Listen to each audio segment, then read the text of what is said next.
All set. Okay, I'd like to welcome you all to the Thursday, May 11th, 2023 meeting of the Bellingham Planning Board. Technically, our first item this evening, Amy, do you want to discuss Yes, reorganization? yes. Since we just recently had elections, we do need to reorganize the board. So, are there any nominations for? Nominate Bill O'Connell for chairman. Like to second it. Okay. Call for the vote? I'll second this. Aye, Nick. Aye, Phil. Aye. Aye. You can vote. On the aye. That motion passes. Congratulations. Now you get to do the next one. The next Vice item chair. is a nomination for the vice chair. I would like to nominate Brian Salisbury for vice chair, if he's interested. I would second it. Okay. I would second that. We'll start on my right-hand side. Aye, Nick. Bill, aye. Bill, aye. Rob, aye. That motion passes unanimously. So we now have a reorganized board. I would like to, the first item this evening, excuse me, is the North Street, Blackstone Street, continuation of a public hearing. I would like the applicant or the attorney to step forward. Oh, good evening. I'd like to introduce yourself. Sure, Brian Falk from Eric O'Connell here on behalf of the applicant. Just as a point of clarification, I have no relationship with the law firm that he represents. Can you bring us up to date, sir, on what Sure. happened? I think there were two items we wanted to discuss. Yep, so at the last meeting, the board asked us to come back tonight with updates on two items. One is a request for a continuance to push out the hearing, the decision deadline for the hearing. Okay, And we have submitted that to the board, an extension to August 10th, 2023. okay, And then the second update, the board was looking to see if we were willing to do a community meeting with our neighbors to discuss the project. Outside this hearing, introduce them to what we're looking to do and have a more in-depth discussion in terms of folks' concerns with the project. We are looking to do that. My office has been in touch with the Bellingham Public Library to work on getting the larger of the meeting rooms for us, and we should be able to work that out on a weeknight. Okay. It seems that weeknights around 7 o'clock on Thursday are as good a time as any Okay. for folks to be available. So Yeah. we're probably looking for something along those lines. So okay, once we have a date, we'll submit that to the board. Yeah. And we'll notify folks in every way that we can Okay. when that meeting's going to be. We are also working on revised plans, which we're hoping to unveil to our neighbors at that meeting. And then following that meeting, we'd come back to the board to bring the board up to speed in terms of revisions to the plan. okay. I think that sounds fine. Any questions? What day would you like to come back? So we thought it makes sense to come to continue this hearing until June 22nd. That should give us time to both hold the meeting, take into account further feedback we get at the meeting, and then come back and update the board. I think that's reasonable, if the board's okay with that. That gives, Depends on when the meeting is. right, right. If it's, getting deeper into, we're fairly early in May right now. If you need us to amend that in June, we'll be glad to put you off to the July meeting. Yep. But I just want to be able to incorporate what you want to present to the board, to the neighbors. Yep. And make sure everyone has documentation of what was discussed, because obviously we're not going to be. All right, So there would be two motions that the board needs to take, to continue. correct, I that- just want yes, to, Yes, this is a public hearing. yes. Before we call for motion, I'd like to ask for a public input. Anyone has anything to say? What is going to happen is they are looking to continue the public hearing to the second meeting in June based on meeting with you prior to that point and putting together comments based on your discussion. They've also asked for an extension until August 10th of this year. And then we'll make a motion based on both those dates. But I know you, yes, How are we going to be contacted about the meeting? Are we gonna be provided flyers? Do you want us to have a contact person in the neighborhood? I think flyers and mailboxes from you guys would be the easiest, and then I would ask we get at least a couple weeks notice. So that- what I would like to recommend is that we run it through Amy. And you can have one point person. I want it just, if we could, I think they need to be sent in the mail. I agree. think that would be, and they can work up, I think what's fair is they have already a certified abutters listing. They could update that with the assessor in case anybody's moved into the neighborhood. Correct. Do the same list that you guys had to do the application for, and then I think that would be totally fine.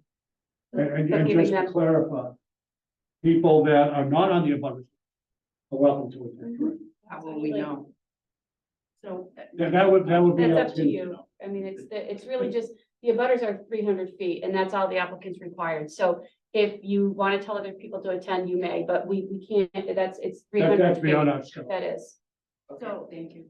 I think for us neighbors, the people who are a butter, I can help out and we'll make copies and get them in the mailboxes of everybody. I'd be willing to help you with that. That's great. Thank you. So we just, I mean, I just think it's fair to give us at least a couple weeks notice. So that That's we're why not we're gonna be screwed. flexible on the Absolutely. dates. Great. You heard me talk, we may have to do this in July for the continuance Yeah. and then go from there. Mhm. But, I do want to make sure that, we have an open dialogue and, questions are answered on both behalves. And then we have a document that comes out of that from both parties that can be provided to the board. And obviously you'll be seeing the plans prior to the board, just so you're aware of it. So I would like to entertain a motion Sorry. for continuation of the public hearing. Anyone else? You list it on the website. So I list, what we list what? The date of the, Peer review. The neighborhood meeting? I don't know if we can do that. No, because it's a meeting with you and the That's applicant. a private meeting. Yeah. Thank you.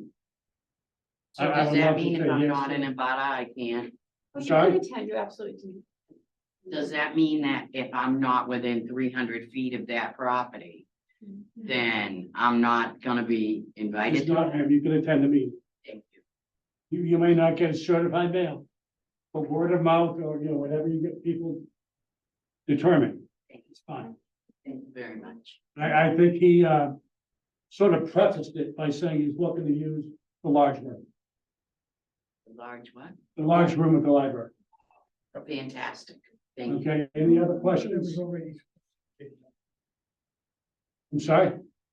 I thought that the list that he wants put together now was already supposed to have been done the last meeting we were here.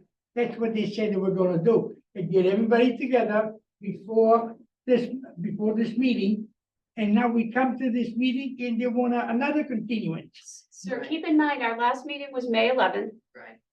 So we have to give the applicant time as well as the neighbors time to make sure that they have notification of this meeting. So I think these dates seem to appear to work for everybody to allow the residents time because clearly they said that they needed some time Correct. to know. They wanted to know a couple weeks ahead of time. So I think that the majority, everybody feels like that works best for everybody. We're trying to accommodate the neighbors as best we can. Yes. Yes, That's the whole purpose. yes. We've done this in other developments and it's worked out fine. So I would entertain a motion to continue the public hearing to June 22nd. Have a motion? Do I have a second? Second that. Any discussion? All in favor? Bill, aye. Bill, I. Nick, aye. That motion passes unanimously. Would also entertain another motion for a continuance date for the continuance to August 10th, Decision deadline decision extended. deadline. Yes. to be continued to August tenth. Yes, correct. Do I have a motion? Do I have a second? Oh, Rob, I. No, we can't be, Taking the vote. no, we need a second. Okay, seconded by Deb. Rob, I. Bill on, Nick, I. that motion passes unanimously. So thank you very much. Thank you. Thank you. I apologize for the shortness of the meeting, but I appreciate the answers you have for the neighbors. Thank you. And for all the neighbors, I want to thank you all for coming and encourage you to participate and try to, yeah. We've opened this up to have an opportunity to deal with the developer in an offsite meeting. I want to thank you for participating. Thank you. Thank you. Thank you.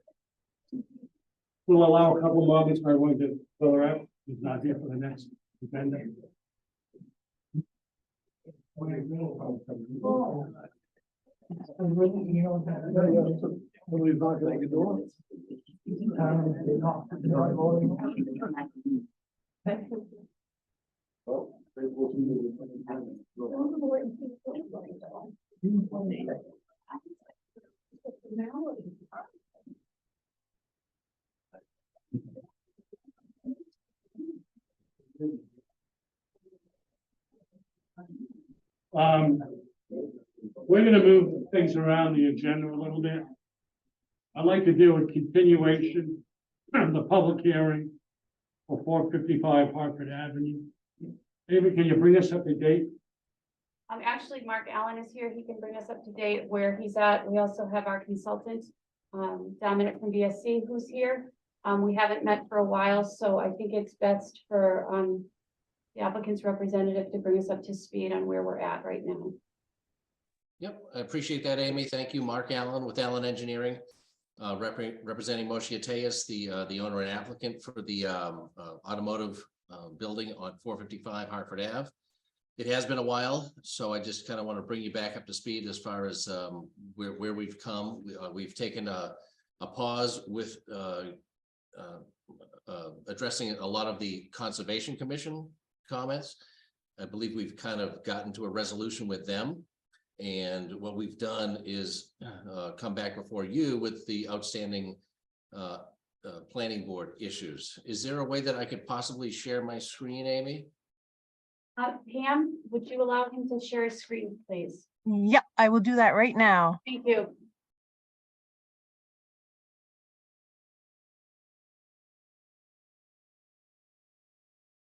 Fantastic. Thank you very much. So what we have supplied the board 5 weeks ago, I hope you can see that. Let me know if you can. We can see it, Mark. Okay, great.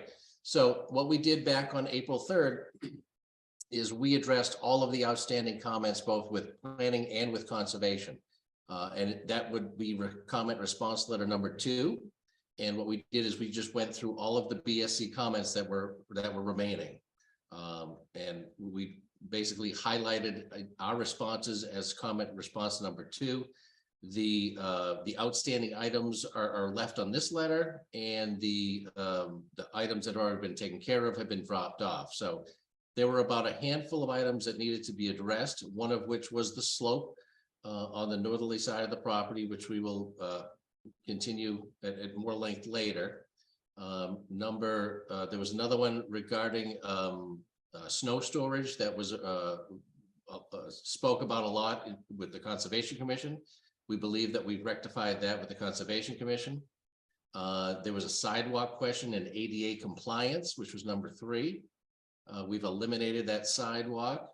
There was also a question on the size of the building relative to the number of parking spaces.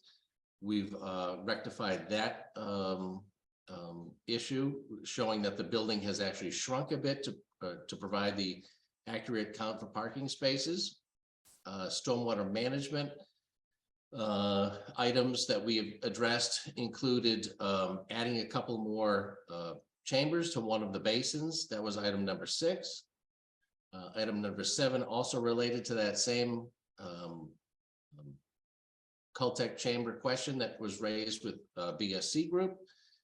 And another item was the off-site topographical survey that we obtained to show that the flow does come from off-site on-site.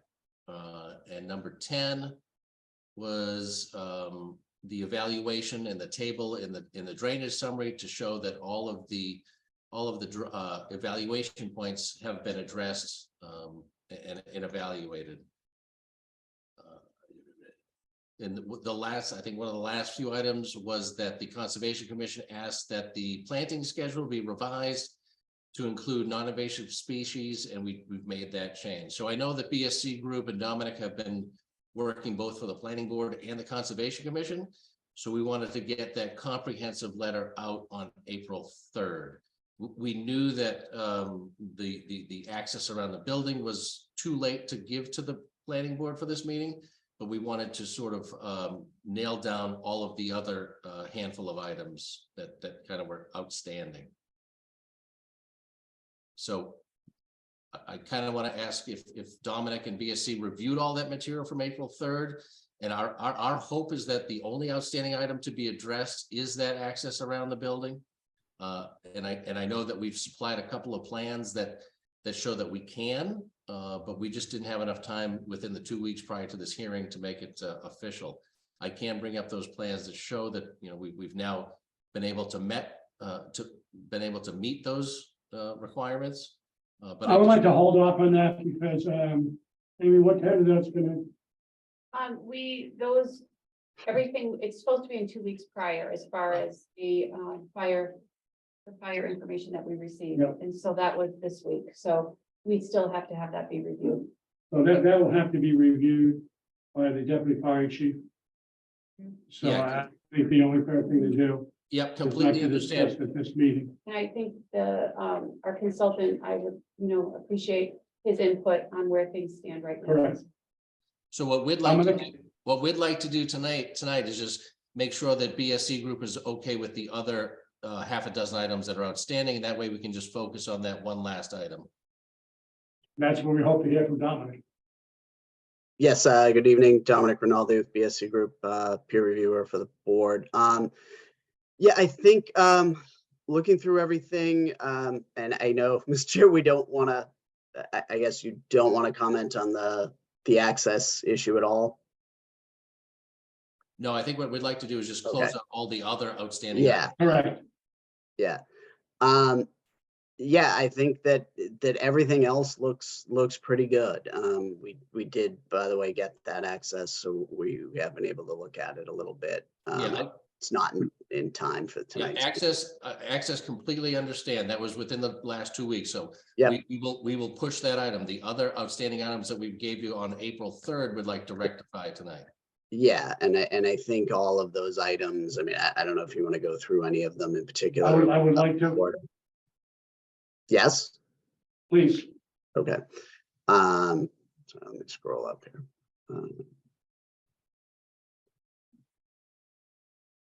So one of the things, had to do with the riprap slope on the, I believe it's on the north side.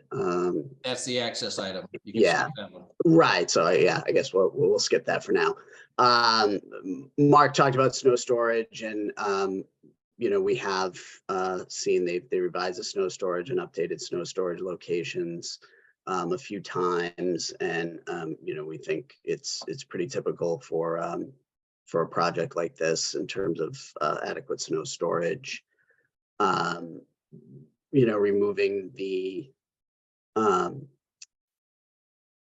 Mark mentioned the walkway that was not accessible, well, not per ADA AAB accessibility standards. Removing that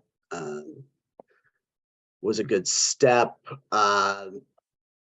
They clarified there was some questions on the actual size of the building. It was listed as a few different sizes in a few different places, which they've now clarified as to exactly what we're looking at.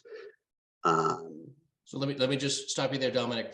Sure. That elimination of the ADA compliant sidewalk, you do agree that it wasn't necessary to bring in from off the street. We've kept the same cross slope along Hartford Ave, but we just do not provide that pedestrian access to the building. The ADA compliance sits within the parking lot from the parking lot exit to the building. You know, Yeah, I mean, there is nothing, to the best of my knowledge, there's no regulation or requirement for you to bring a sidewalk in like that. That's, sort of up to the town and the board if they'd like to see you do something like that. But again, it wasn't, you can't really do it in an accessible fashion. So if it can't be done in an accessible fashion, it probably shouldn't be done. Yep. Um, Okay, number 4, going back to that, is the size of the building that we Yeah. revised. Yeah.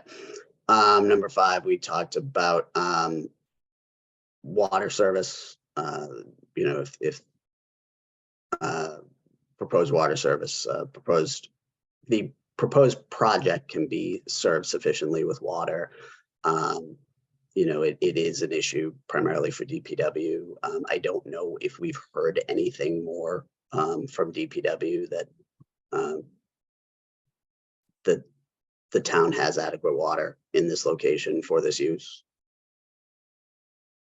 That would be a question. I don't.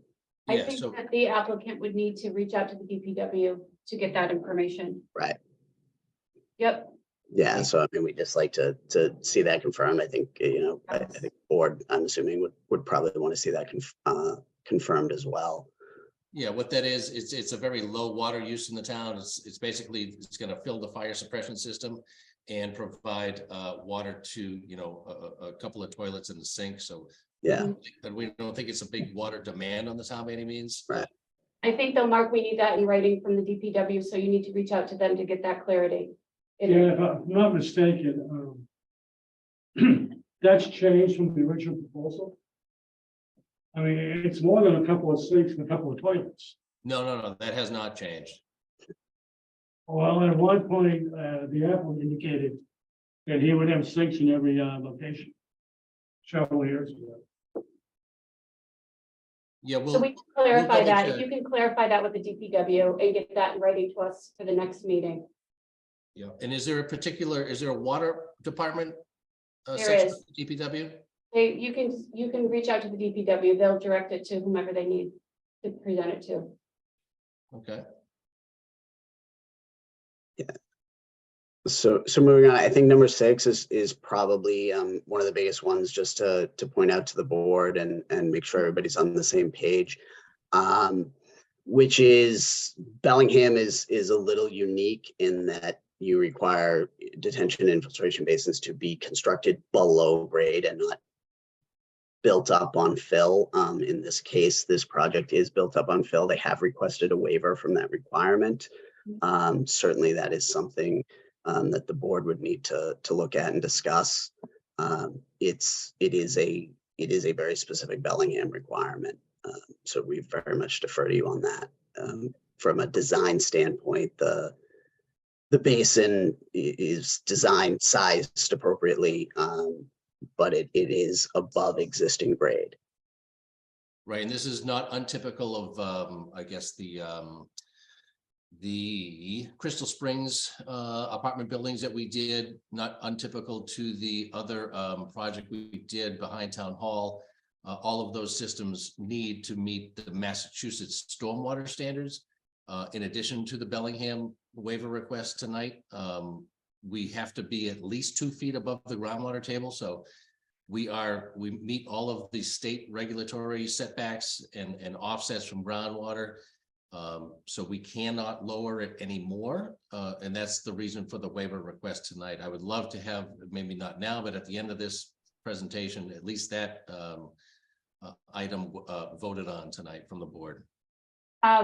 I think it's a little early for that, Mark, because I do think that conservation has a pretty strong opinion on this. Correct. And I think that it's best that we consult with the Conservation Commission on their stance on this. Yep. Before there's any determination on that waiver. So just like you directed me to go to the DPW, we have gone to the Conservation Commission. They have said the same thing in reverse to say it's a planning board regulation. They need to grant the waiver. So we are completely at our end of discussion with the Conservation Commission. They know that you need to give the waiver, and that's why we're asking for that tonight.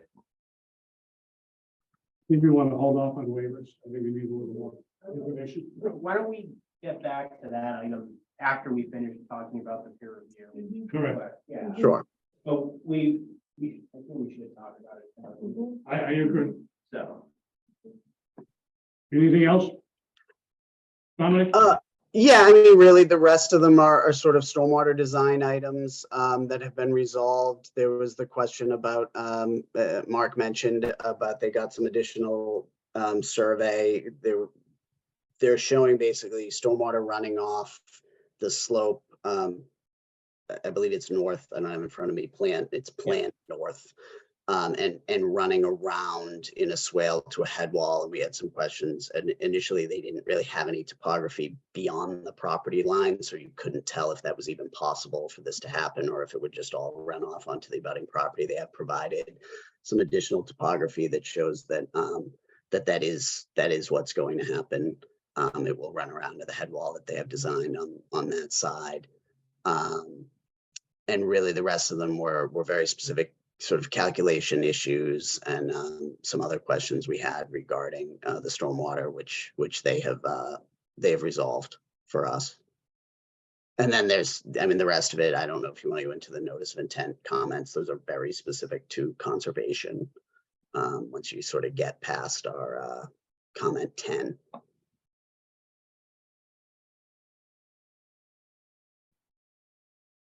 Anything else?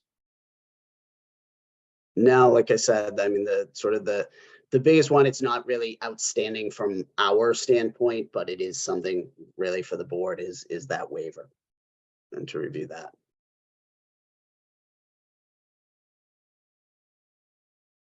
Yeah, I think that would be the last item for this board tonight to sort of discuss and vote on, so that we can issue you a final set that shows the vehicular access around the building with the recently provided radius for the largest fire truck, and that should be the last outstanding item, other than the waiver for the above grade drainage systems. I think so. We're gonna have to hold off on that to a future meeting. And we're gonna need input from the fire chief. You're gonna need input from the water department. Yes. Yep. You also, we need to clarify between ourselves and the conservation board on certain things. So what I'd Yeah, like so to do right now is, open it up to the board for questions. Not with Rob. I mean, I have questions regarding that fire truck access, but we're holding off, I think, until we actually have the plans in front. Correct. Yes, they were submitted this afternoon. The deputy chief has not had a chance to see them. Yep, no, I'm in agreement. I'm just. So I think we need to hold on.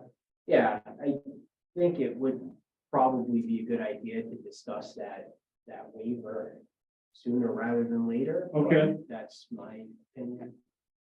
I am just the associate member, so it doesn't really matter. But this is your bailiwick, so to speak. This is your expertise. Yeah, but So we value your opinion. I'm sorry? thank you, Brian. Very kind of you. What, do you want to discuss the waiver or no? Yes. Yes. And anything else that's been brought up today, that your question? Well, just regarding the waiver, I am in agreement with Mark. I mean, it is common engineering practice to design basins on film. So, and I know, Mark, correct me if I'm wrong, but I think earlier in the project, I think it was the first meeting that you presented. I think I requested that you add the note just to make sure that whatever your fill material is under the basin, that it is in kind with sand or gravel, because that's what you were modeling your Exactly. wall grade to be. Yes, So- exactly right. Yeah, so I think, I mean, I am in agreement with Mark on that. It's common engineering practice, and the only time you have issues, you're filling with less than ideal material. So it's more of a construction phase problem that Mark is gonna have to control, and whoever is doing the construction observations for the town. That is my Okay, That is the lowly associate member's opinion. And if I could, just support that comment, the negative connotation of drainage basins being constructed in fill sounds poor grammatically, but the fill needs to be in specifications with the mass stormwater management standards for that type of material. So all of the material, I'm going to sort of highlight with my cursor here, all of the material that is quote unquote treating stormwater has to be of a granular material. It cannot be, organic. It can't be filled from another site. That just cannot happen. So the term fill is sort of a negative connotation. What the term fill means is it has to be raised in elevation, and that's just due to the groundwater elevation. So the outside berm has to be built up, but the fill in kind defines fill because it's above grade, and that's sort of the waiver request. It's above grade. It can't be done below grade because the groundwater elevation is at such an elevation that it's 4 feet or higher than natural grade. So it's sort of a definition that you gotta kind of unwind. That's all I have. okay, Yeah, I'm in agreement with Robert on that, and I'm not gonna comment on anything I really haven't even looked at. okay. So either for Rob or Dominic or Mark, what then is the purpose of the extra protection of the Bellingham bylaws? There are many. I don't know if Dominic wants to attack it or not, but we've been working in Bellingham for a number of years, obviously with the new bylaws, and there are a lot of belts and suspenders that have been added to the Massachusetts stormwater management bylaw, as well as just common engineering practice. So there are many. I don't know if you're familiar with all of the intricacies, but you have to size basins a lot larger than what normally would be. You have to design basins for a frozen condition, i.e. that, during the winter infiltration doesn't occur. Oh, Mark, I'm sorry to interrupt you, but it's specifically, why does Bellingham have this extra requirement? About They adopted this policy and or bylaw. The specific reasoning behind not having the basin, at least I believe the intent of the bylaw to not have basins infill is because there is the chance that a developer can fill the bottom of the basin with clay or loam material, which will clog up. Yes, exactly. So it might not be constructed for the design, but I mean, I'm sure Mark and Dominic will, and any engineer here will tell you that even if you design a basin that is below grade, it can go horribly wrong. So, Right.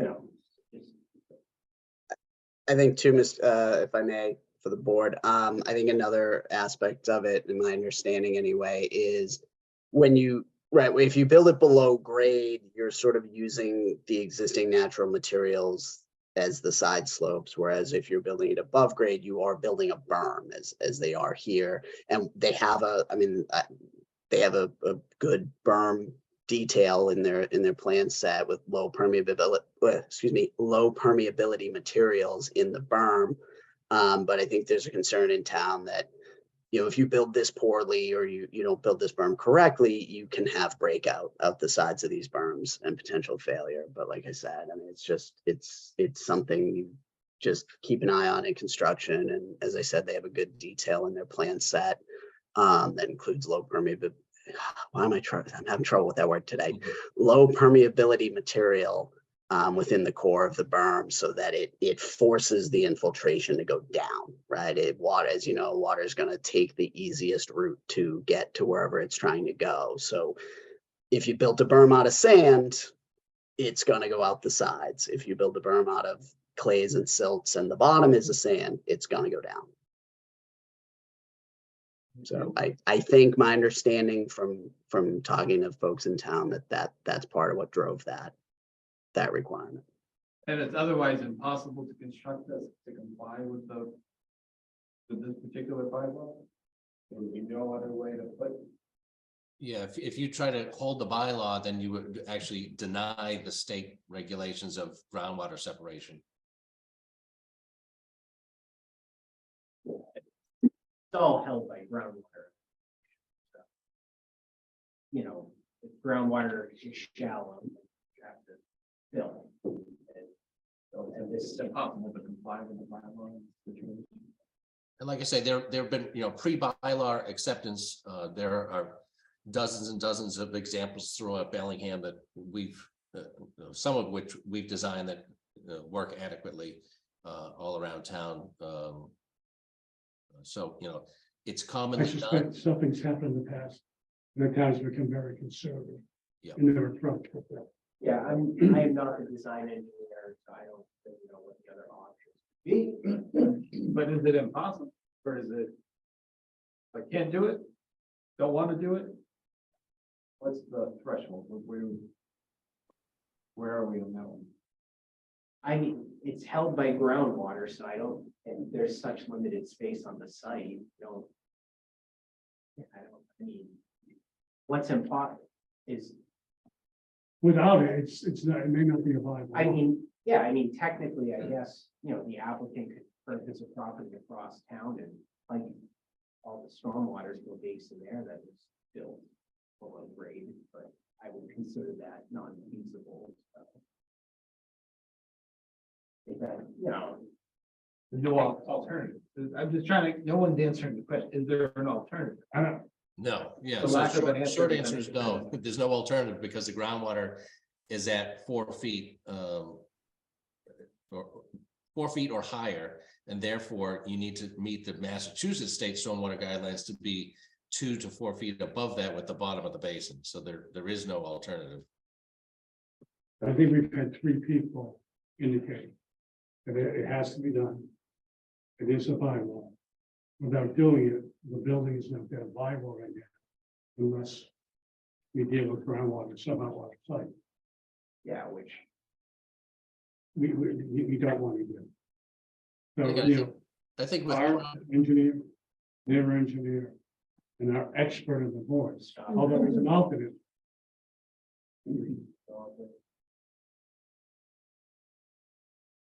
I don't have any other questions at this point in time.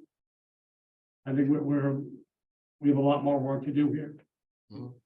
Yeah, so if I could, if this basin fails, where's the water going? Because when I look at like page, looking at page 6 of 11, you're at the basin height looks like around 205. And if I come over to the other property next below it, looks like the number I can see is 198. Yeah, if the basin fails, it's gonna go off into the old railroad bed. That's gonna be the path of least resistance, because that's where the overflow spillway and the outlet control structure are placed. That's riverfront. Yes, Yes. right at the edge of the riverfront, correct. That impacts conservation. That's impact, yeah, conservation, yeah. Yes, and I think that's why Dominic kind of pointed out where, provided you put in proper conditions that the inspections be made for the fill that's going to be used at the bottom of the basin complies to the plan details, that should suffice. And then also the detail for the berm that's to be built is to be of an impervious material. So I think if it's conditioned properly, this basin will not fail. Is there what's the property below you right now? What's on there, right? If you go to the bottom of the page there, I was looking through the sets and I can't, is there a house or something there, or what's on that property? I believe it's vacant. Let me just go out to the locus map.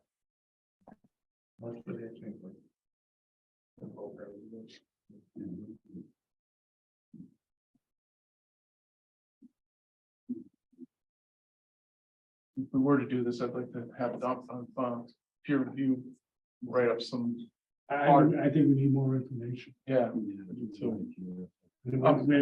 Yeah, it's a vacant piece. This piece is a pork chop lot. There's no structure or building or house out there.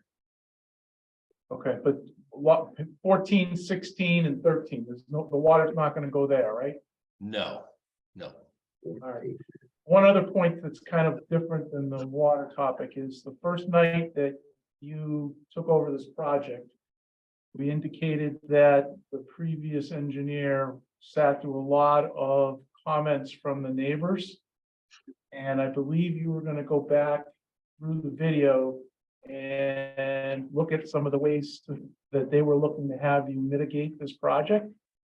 And I haven't seen anything yet on this, so I guess I would kind of I'd like to add this to the next meeting or a meeting subsequent to that. What items did you pick from that video that were valid, that you thought were valid? And a lot of them was mitigation of, fences, trees, views, those types of things that the neighbors were all concerned about. When you watch, the idea was that first meeting that you took over this project, Mark, where you were gonna take a look at the video and make sure that all those neighbor comments were incorporated into the project. So next meeting or soon thereafter, I would like to see a short presentation on what those were. Sure, and we absolutely did, and we actually met with the immediate abutters to the north, and when we did the additional topographic survey, we chatted with them directly, so. Good. I'm Yeah. very glad to hear that. We haven't met on this for a while, Correct, and since the last time since that meeting, we haven't gone over any of that stuff, so absolutely. I think that would be a very good thing to go over as well. So I would like to add that to the list of things we still need to do. I also think we need more input from the public. Input from the public is always welcome. Are there any abutters in attendance this evening? We will find out in a few moments and open up to the public. Right now, it's still at the board. Thank you. Just a quick comment, we can about it later on, but just the snow storage from an operating standpoint, I think that snow is gonna end up everywhere but the snow storage location, given how complex the lot is. Can I just use it? It's tight. It is. Not complex, it's constricted. It is, and I don't think snow is gonna just, if a plowing company came in there with any sort of strategy, I think it's gonna end up in locations that we absolutely wouldn't want snow to be stored, particularly the 4 bay area by the entrance. Right, and the fire rates. Okay, I can elaborate a lot on that topic based on our conservation filing and meetings. What specifically do you think it's gonna end up elsewhere from the snow storage areas that we show? Where the monument sign is. At the entrance. I could see Sure. that being a location where snow would be dumped, and that would create a blind spot, entering and leaving the parking lot. So plows with pickup trucks obviously are gonna come in and do the plowing, and they're gonna push it off to the sides.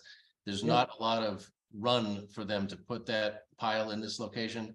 They're gonna come in, and stay to the right-hand side and do the plowing that's gonna end up on the southerly side of the property. And what we've done with the Conservation Commission is we've removed the guardrails along those locations, and we've added guardrails so that plows can't stockpile in any other areas. So that's the reason why these 3 locations have been shown. And they've also been shown in those locations so that they melt and discharge into the beginning of the stormwater treatment system. So a lot of thought has gone into it as far as how the snow is going to get there. Signage has been added to the plans to say that there should be no snow stored in certain areas. And the guardrails have been relieved in those areas that can support storage of snow. I'd like to pick up on something he said. I'll try to be a little more direct. In a snowstorm, landscapers, it's sort of like water. They take the path of least resistance for the snow. I mean, they may not follow your directions on where to dump it. So I think we need to be concerned about that. And that's I why think we've we plan added, to address that. and that's why we've added the signage, so there's no dumping zones. What if the signage is covered in snow? in the middle of a blizzard. The snow's gonna end up everywhere but. If we have 5 feet of snow, which is the height of the average sign, we get more issues than piling snow. We just went through a winter with no snow. And then that's an anomaly right now. Might I be just add And something? snow, as we explained to the Conservation Commission, is just like rain. Snow captures sediment, TSS, oil, grit, just like rain does. So it's no different. So when snow melts, it becomes water, and water gets into the drainage system just like snow does. Snow isn't highly toxic. I was just going to add that snow storage topic has been a very, very big concern at any of the Conservation Commission meetings that I've attended for this. And, you know, as far as, you know, TSS removal roads and such, the siting of the snow seems to make sense. And I understand everybody's concern with what if the snow is piled here, there, and everywhere. And I feel as though the applicant has done a pretty good job of trying to address in the greatest way they can the snow storage concerns. And I understand that we can throw plenty of hypotheticals at this, but unfortunately, if we designed for all the hypotheticals in the world, we wouldn't be building anything. So I would just say, you know, I think Conservation Commission really looked at this a lot. Mhm. And you know, and I respect everyone's concern with this. I'm just stating that it was looked at a lot. Okay. I'm just coming from a risk management standpoint. Oh, no, I understand. Well, completely. you know. And I'm coming from, you know, this is just my standpoint. And I don't want to. Amy, can we get a comment from conservation on the Snow storage? on the snow storage? Yeah, so the I think last. that may be a fair compromise. Sure. Yeah, so the last we left it with conservation was we weren't going to come to you until they were satisfied with all their concerns, and snow storage was one of their concerns, and they. Okay.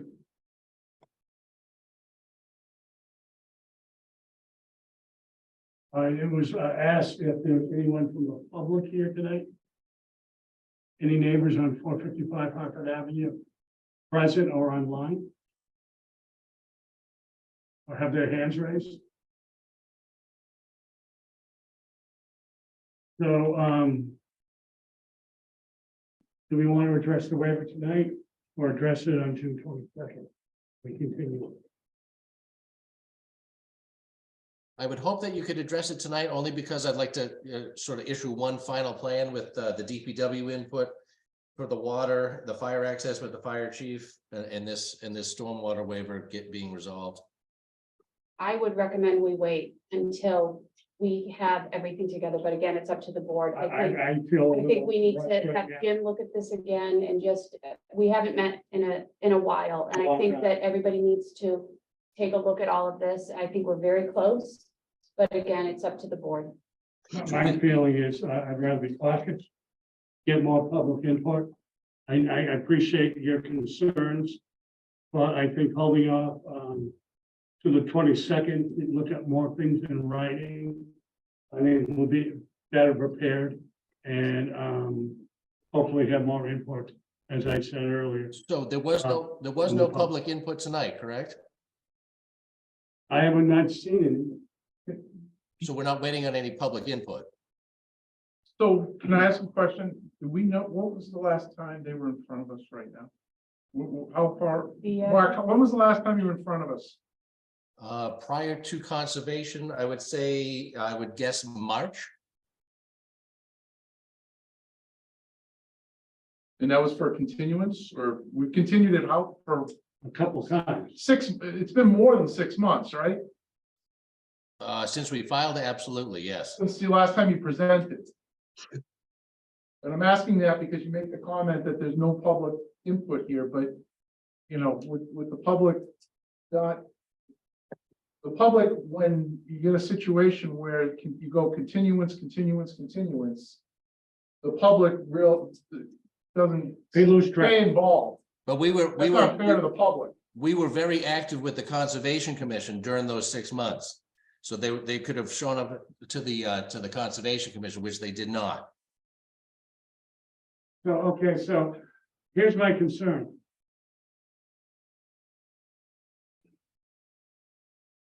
It's becoming apparent that we've not heard from the public in 5 or 6 months.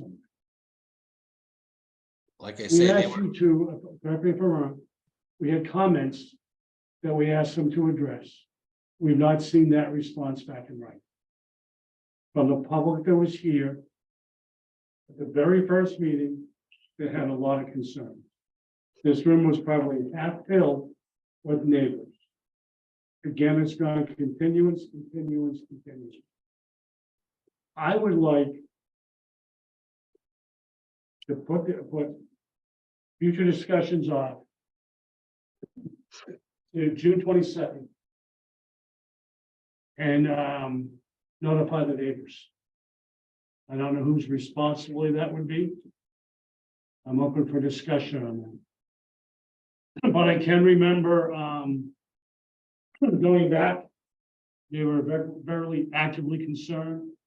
They were concerned about wildlife, water, habitat, losing their neighborhood.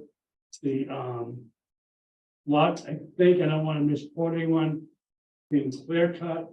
They were very concerned. So I think it's only fair to reach out in some manner to the neighbors. And I'm open to discussion on how that can get done. Amy, what do we have for options? Well, I think even with our next applicant that's on the agenda, the board has also made that request of that applicant where they notified and just said, this is, when we'll be discussing it, if you're interested in coming to the meeting. We did make the other applicant do that. However, the board, That was by letter? yes, they did that by letter. Yes. Okay, Yes, they did. and I would think we do that again. And that's a normal mail or, The applicant, we drafted the letter and the applicant sent them out. Yes. okay, not regular mail. Regular mail. I would recommend, okay, Give me the abutters list. All right, he has it. He did them all. He did them all himself. No, I mean, That's what the board chose to do. but we need to make sure that he isn't that much. Yeah, Mhm. so I would look at two motions at a minimum. A motion to continue this matter to the June 22nd. So we have a second motion made by Brian. All in favor, please signify by saying aye. Aye.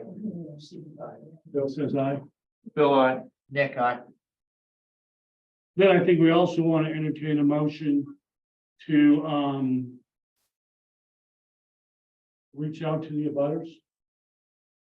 An abutters list, if it has not, can be provided to the applicant to know the abutters. This item will be discussed at the June 22nd meeting.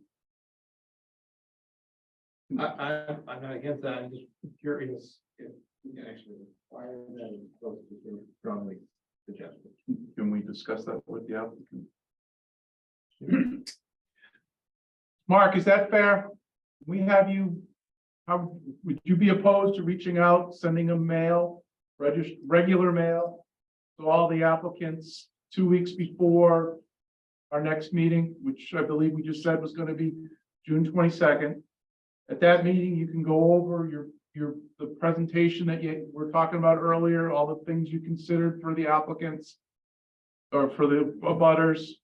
And then obviously we're going to be looking for comments from the butters too. Is that fair? Would you mind sending that letter out for us? For you? Because, I mean, we've had more than 3 continuances. So that's kind of we're working with you. We'd like you to work with us on that. I'll trade you the waiver vote. No, not tonight. No, No. I can't issue a revised set of plans if I don't have design criteria. I don't think we're ready for that. It's a simple yes or no. I think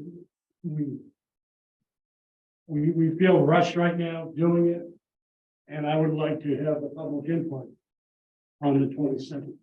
On a groundwater offset variance, Correct, sir. It's been 6 months. We've done several continuances.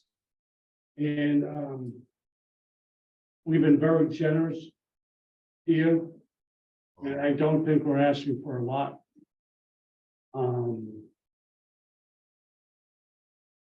no, we'll send out the letter. Okay, thank you. Well, that's an answer to you. Yep. There's a motion, I need it seconded. What was the motion? We send letters out. Yeah. I don't think. Agree to that. That's, I'm okay with that. Up to you. Yeah, I think we need a motion to send letters out to the above. Just so it's in concert with what we're doing on the 22nd. Second. All in favor? Dennis, aye. Bill says aye. Bill, I. And so the meeting on the 22nd, we've got those items, and then at that point, we're getting there. We're gonna need input from the fire department, Yes. input from conservation on snow and as well as anything else. DPW. And the DPW. Yeah, and then we also may want to go back and maybe have a copy of the minutes from conservation when he comes up. So they can be accessed. Mark, thank you very much for being working with us on this. Dominic, thank you very much. Can I make a final request of Dominic and BSC Group? Is there a way we can get written sign off on all the items we discussed tonight? Yeah, I was gonna look for documentation as well. Part of that meeting. And after we get the revised plans to this board, can Dominic agree to get another letter out based on this revised set we're gonna issue based on the new access? If the board wants it, sure. Would like I to work for them. We haven't discussed the access. Oh, Now, we need to hear from the fire department. You mean access to the building? Yeah, the fire access. So if I think we need to hear from the chief. right, so what I'm saying is I'm gonna, confirm with the chief, and I think we're there. I'm gonna confirm with the DPW. We're gonna issue the letter to the neighbors, but I'm hoping at the June 22nd meeting, which is, Okay, okay. Yeah, I'd like to have BSC sort of wrap up their. If we could get an answer from the chief based on new schematics that we can look at, it may speed the process up for the June 22nd. I think that may be realistic. I think that can, we can perhaps maybe take Mark out of the equation and just you could deal with the fire chief, Mark, and correspondence going to the board into Amy on the access. Because again, this is the first time we've seen it. The chief has not had time to look at it. And that's why we rely on the deputy chief. I think Mark was seeing if peer review can buy in on the design, or just take a look at it and see if there's any concerns raised before the June 22nd meeting, correct? I think that's fine. Yeah, I'm just, that's what you're asking for, right, Mark? Yeah, I think provided the deputy chief returns emails and phone calls, I think we're there. We designed it for 100-foot truck, or 100-inch base truck. It's 102. So it's a very minor tweak from the one he saw. So I think that's easy. What am I asking for is just that BSC kind of issues their final letter prior to the next hearing. Correct. And what I think may facilitate that is correspondence from the chief that Yeah. Mark can rely on. I think that may speed the process. So in that way, to hear from the chief of the 26th. Out of respect for the departments, I think it's prudent for the applicant to reach out as soon as possible. It can't be done a week before. We really need to Correct. stay set with what we're gonna do for our timeline. And so, CC me on that, Mark, when you reach out to the chief or whatever, and that way we, we can help you as much as we can and really, hopefully get to where we need to be, June I think the chief 22nd. And I'll help you any way I need to help you. The chief Yeah, just and got, And I don't want to thank Amy for helping us out recently. I think the last email correspondence we had was that he issued us his template. We put that template on our plan and that template worked. And I think that the communication went to Mr. Moore and Chris Moore and he just needed a written authorization or sign off that it did work. So Mhm. like I say, I think we're there. It's just a matter of getting something either verbally or in writing from him. Mhm. We can do that. We'll get it done. okay, I think we're all in agreement on what we need to do. Mhm. I think both engineers would exchange ideas and papers. Let me know how I can help. Yes, All right, thank you I very want much. to make the meeting on the 22nd as positive as can, if we can. Mhm. Thank you, Mark. Thank you. Thank you, gentlemen. Thank you very much. Give you the public that's here. The next, we'll take a break for a minute.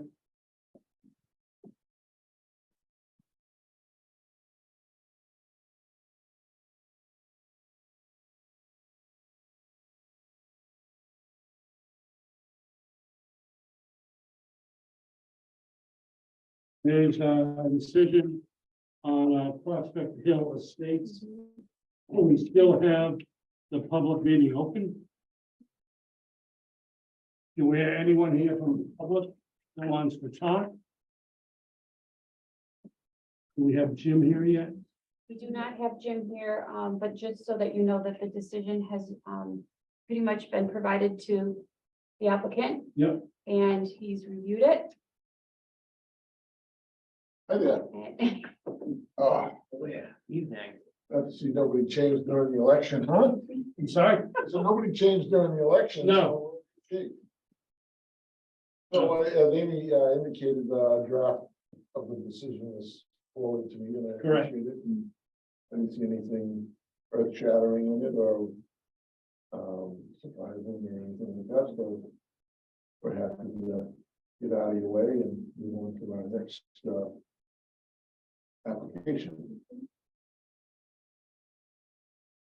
Have we all had a chance to review the application? The comments were provided to, we did circulate to the board and they circulated those comments back to Jim. Those changes, I believe, have been made. They've been incorporated. They were provided to the applicant. And so everybody has had a chance. I want to thank the board for getting those comments in a timely manner.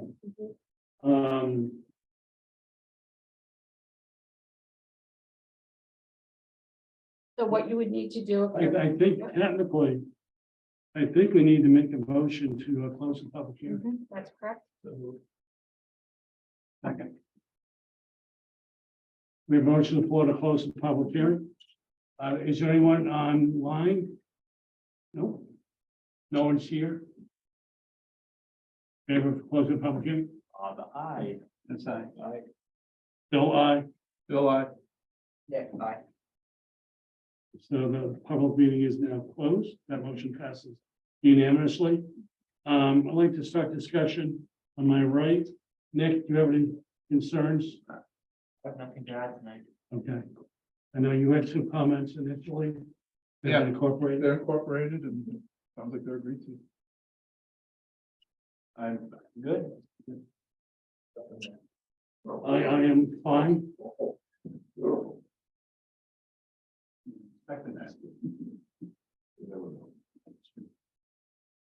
I would entertain a motion to approve the amendment, The certificate. document as provided to us this evening. Are there two decisions here? I think the way we want to word the motion is we want to make a motion to exactly how it's stated here, which is, the certificate of approval of the definitive, right, it's right on the Okay. top page. I would entertain a motion for this approval of a certificate of approval of a definitive subdivision plan and stormwater management plan for Prospect Hill Estates dated May 11, 2023.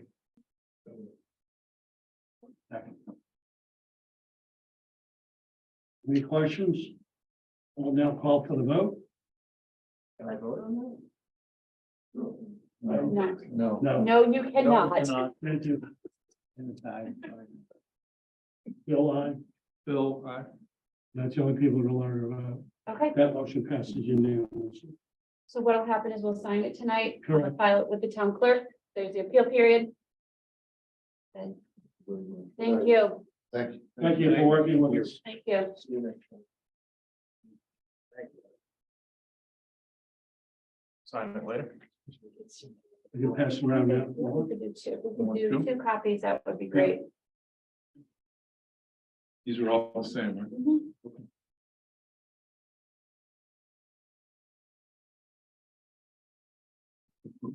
Come hither, come on up. Evening.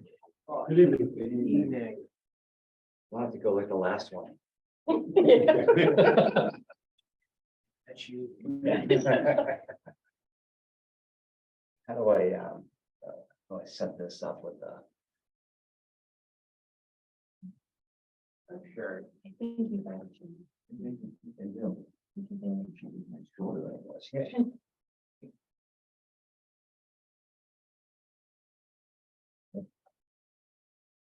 Yeah.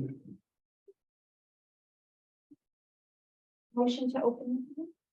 And then entertain a motion to open the public hearing for WS development. Do I have a second? Second. Motion has been moved, made and seconded. All in favor, please signify by saying aye. Aye. Aye. Aye. Aye. Aye. Public hearing is now open. Gentlemen, can you give us an overview of where we are tonight? Can't figure out a computer, but I can certainly do that. For the record, John Cusick with Bowler Engineering. I'm filling in for Austin Turner, who was not able to make it tonight, so I apologize for that. We have the full development team here, Ron Mueller as well. And when the project's been going on for a while now, and through the process, there's been a couple of public hearings that we've gone through, and there's really two comments that we had heard most recently that we submitted some supplemental information to the board, and they were based on comments from this board, conservation and BFC. So we submitted a supplement to you on May 2nd. Really what they had to do was circulation associated with the the Home Depot Plaza and concerns with potential cut through traffic from there supporting or accessing the development to the rear, and also with parking associated with the development that's proposed to the back, just concerns with potentially looking to shrink some of that parking down. So if it pleases the board, I would like to kind of go through those two things in order. Certainly. So I think you have some of the handouts, and I have a board, and you know how to get into it. Let's see if Pam can share. Do you know how to do that? I'm trying to join it, not Is it, let's see. on the wrong meeting.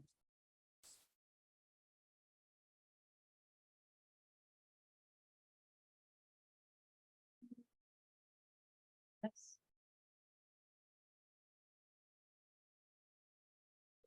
It is a lot of numbers. Mhm.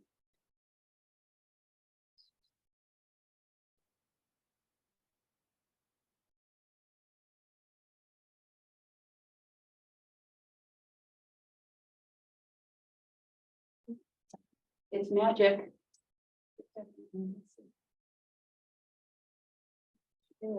Audio.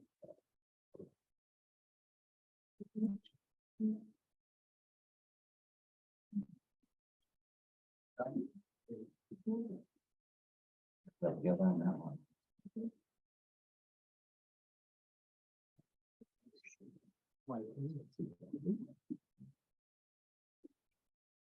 That works.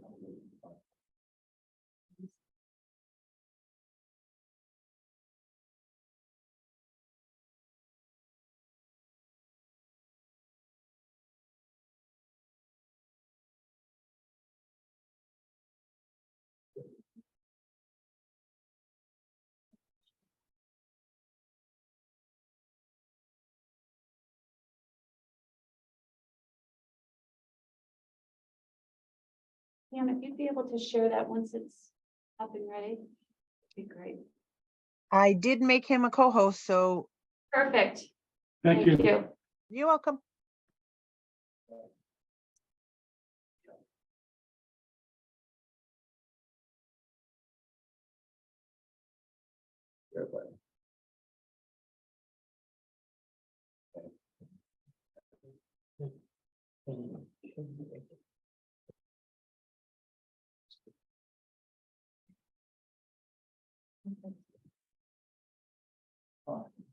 Apologize. Good work. Bye, Rodney. You're not joking. All right,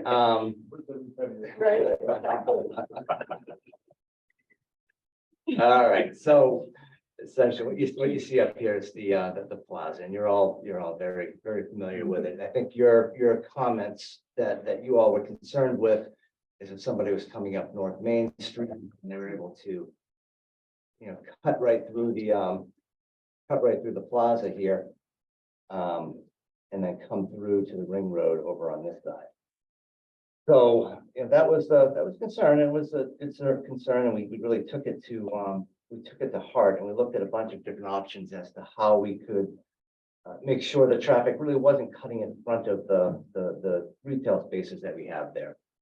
So with everything getting to the rear of the site, the best option that we could come up with, which I think is a great option, is for those familiar with the operations of Home Depot, you've got a couple of access points here and here. And if those are closed, there's no benefit from cutting right through here. If that's open, it's a straight shot. Now, if those are closed, you make that little zigzag turn here, you have to come down and come all the way up and around, get back out of the plaza. So closing that off eventually stops the desire to have that cut through. When we did that, we took another look at it and said, well, what are some of the potential impacts by doing that? I see the benefit, but one of the impacts, again, if you've rented furniture, or excuse me, equipment there before, in that right corner, right over here is where they have all of their storage of the trailers and the equipment and whatnot. And people like myself, when they go in there, they get right out that area in the back. It's wide, you get in, you get out. And many of the people renting that equipment, they're not used to driving trailers and whatnot. So we need to make sure that's good to get in and get out. With that being closed, we wanted to ensure that this movement here was open and wide on a couple of fronts. We wanted to make sure it was good for the folks renting the equipment that could get in and get out. And also from an emergency vehicle standpoint, we wanted to make sure that there was access through here before the fire department could cut right through, and they didn't quite have the turning radius to get through the parking lot here. Now by widening those islands up, you're able to serve both of that. So I think the benefit is obviously we prevent the ease of that cut through and keep the operations of the retailer intact with where that was. We worked closely with staff on that, and as always, they've got very, very good comments. And when we presented that, I don't want to speak for them, but I think they generally liked what we were coming up with there. But they had a couple comments, one on landscaping in this area, just to try to have a further buffer to really separate the parking field from the ring road. And the other was just from a signage standpoint to ensure that everything was working in that regard. So from the buffer standpoint, along here, we took a closer look at it. There actually are quite a bit of shrubs and trees in that area. And the shrubs are yews, if you're familiar with what a yew is. But essentially, I think the issue is they're trimmed down kind of low right now. And the reason they're trimmed down low, which makes a lot of sense, is you've got two cut throughs and you don't want those high to have a sight distance issue, which would create a bigger problem. So I personally think that having the landscape maintenance crew allow those to grow up higher, and yews will grow up higher, I think will provide a nice buffer in that area. However, the applicant is certainly amenable to doing supplemental plantings or working with the board or staff to come up with something different if that's what the feeling was. But I do think if you've got something that's already established in there, just maintain it a little different, I think will provide a good, good result. Yeah, can I just interject for a moment? Certainly. I apologize. For a future meeting, this is it's shaded in gray. Mhm. Is this available in color? So you can get a better idea of what we're looking at. Yeah, we could certainly bring that up some. I think right now, the pointing, it's hard to pick everything out right now, based on what we're seeing. I mean, we have a gentleman back there, still looking. It's hard to read. I think you'll agree, the shading is difficult to distinguish one thing from another. Okay. I can certainly zoom in on certain areas as well too, if that helps. But these are the islands I was talking about in this area right over here. Are you able to see that better? Mm-hmm. Okay, so that opens up the opening in here. And over in this location here is where we were talking about the breakthrough for this island. And you can see in the background, you see all the trees that are there. Yeah.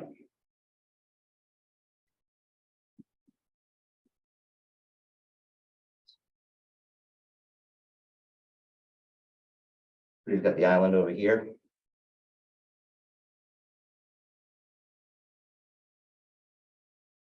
Back down in this way as well, where the other island was. You can see this cut through right through here.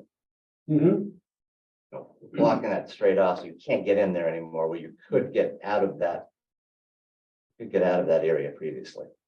Yeah, this is the contractor's use, wasn't it? Oh, absolutely. This whole area right in here, that's the contractor's yard when you're going to rent equipment and all that. And that's the lumber door that's located right here. So in that area, that's really where people are trying to get in and out. And again, the cut through that the concern is when you come around here. And you can come around the landscaped garden area here, you come in, you take a quick left, you take a quick right. That's where folks could get through. They could come right through here and sneak out and get down this way, which I think is what the board was looking to avoid that short circuit. So by blocking that off in its entirety from here all the way up to where you hit Uno's right here. We get rid of that cut through. And at that point, there's really no benefit to do that. If somebody was going to go through the area, they'd actually do it through a main drive aisle, which would be right in here, even though I'd argue that they probably wouldn't do that with the improvements. Staying on Maple and Hartford Ave is actually going to be the quicker movement to go around. However, if they did come in that direction, they're going in the areas where you'd want them to go, right up that main drive aisle. How do we control speed other than signage? I'm sorry, I'll let you. Yeah, I mean, I think similar to really the way it is today, I wouldn't see it operating any differently.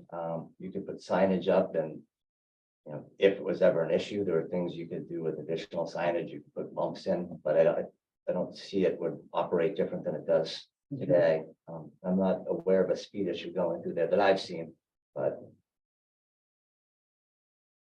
There's a pandemonium factor for Home Depot on the weekends. Yeah, that's in the spring for sure. Does that path continue all the way around, when coming out of the main driveway where you're making the adjustments? Can you, instead of going to Hartford Avenue, go down behind the buildings where the old toys, is that, you take a tractor trailer down the whole backside of that? Are you talking in this area You here? can. You could, the retail stores can be serviced from that. That's the design of the circulation initially. Correct, yeah, they had their loading. It's all the doors. and Delivery stuff like receiving that. of that. Correct. Yeah, that's where the existing delivery and receiving is. You can do the I think there'd be a risk of having somebody coming out of the new driveway, going all the way around back and then coming out onto North Main Street. I personally don't think people will be doing that. I think people generally try to stay away from the back of buildings. There's a lot going on there. They'll typically stand up in the front. And just think somebody's physically prevented from doing that? No, but I don't think it would be a movement that many people would do. Ron Mueller with Ron Mueller Associates. Are you talking about coming up behind, cutting through behind Floor and Decor and PetSmart? So we've actually done, because of the comments that were made at the last meeting, a number of travel time runs to get from basically the North Main Street and Crossroad Shopping Center driveway intersection to that point where the contractor yard is at the Ring Road, Railroad Road. We've done it 3 ways. One, to take them, stay on the main roads, North Main Street to Hartford Ave, come into the shopping center at the Signal, versus cutting straight through in front of Home Depot. And the third option, which is exactly what you're just talking about, now coming up behind Floor and Decor and entering the Ring Road that way. What we found is that the staying on the main road under current conditions with the way traffic is today and the amount of backup that you have is about 2.5 minutes on average, versus cutting right in front of Home Depot is about 1.5 minutes that it takes. So clearly, under current conditions, it would be a lot quicker to cut in front of Home Depot. With this plan, you will no longer be able to do that. But you would still be able to cut around in back of Florida Core. And that was timed at about 1.5 minutes to 2 minutes. So I think somebody new, a new driver, somebody taking a shortcut, somebody following GPS, whatever. Is there any way that we could try to limit that a little bit? I know we need to have the docks there. I know we need to do that, but is there a way that? Well, there's 2 things. You wouldn't want it naturally happening, right? Well, there's 2 things. One is with the improvements that we're making on Hartford Ave. I suspect that travel time staying on the main roads is going to be substantially reduced. That it actually would be shorter to stay on the main roads and to cut through where truck traffic is occurring and things like that. But even if somebody does, at least that area, they're not in conflict with any pedestrians. Sure. I mean, I'm not saying that nobody will ever cut through there, but I think the chances of somebody doing that are substantially reduced. And at least they're not in conflict with pedestrians if they do. I'll probably be the only one who will do that. Yeah. Come from the south up. It's, No, but is there a way that? Can I address that for a minute? Go right ahead. I have seen it, okay? I used to commute to Andover 1 day a week. And I saw people getting in their right-hand lane, approaching in the steak place, cutting through, taking a right, trying to con the lights so they could jump the light at Hartford Avenue, miss the first one, and save 2 or 3 minutes of light sight. We know Walgreens to get into town hall. Correct, Right? That's the same thing. correct. You So, I've seen people do Unrelated to the project. it. Absolutely. Yeah. But That's human- now, But it is done. Put a sign, no through traffic. Is that what you plan on putting in there? I mean, that's, of course, the truck driver. Well, the police also enforces it. Yeah, but I guess the question that comes back to is there, it's probably not optimal for you guys to allow that.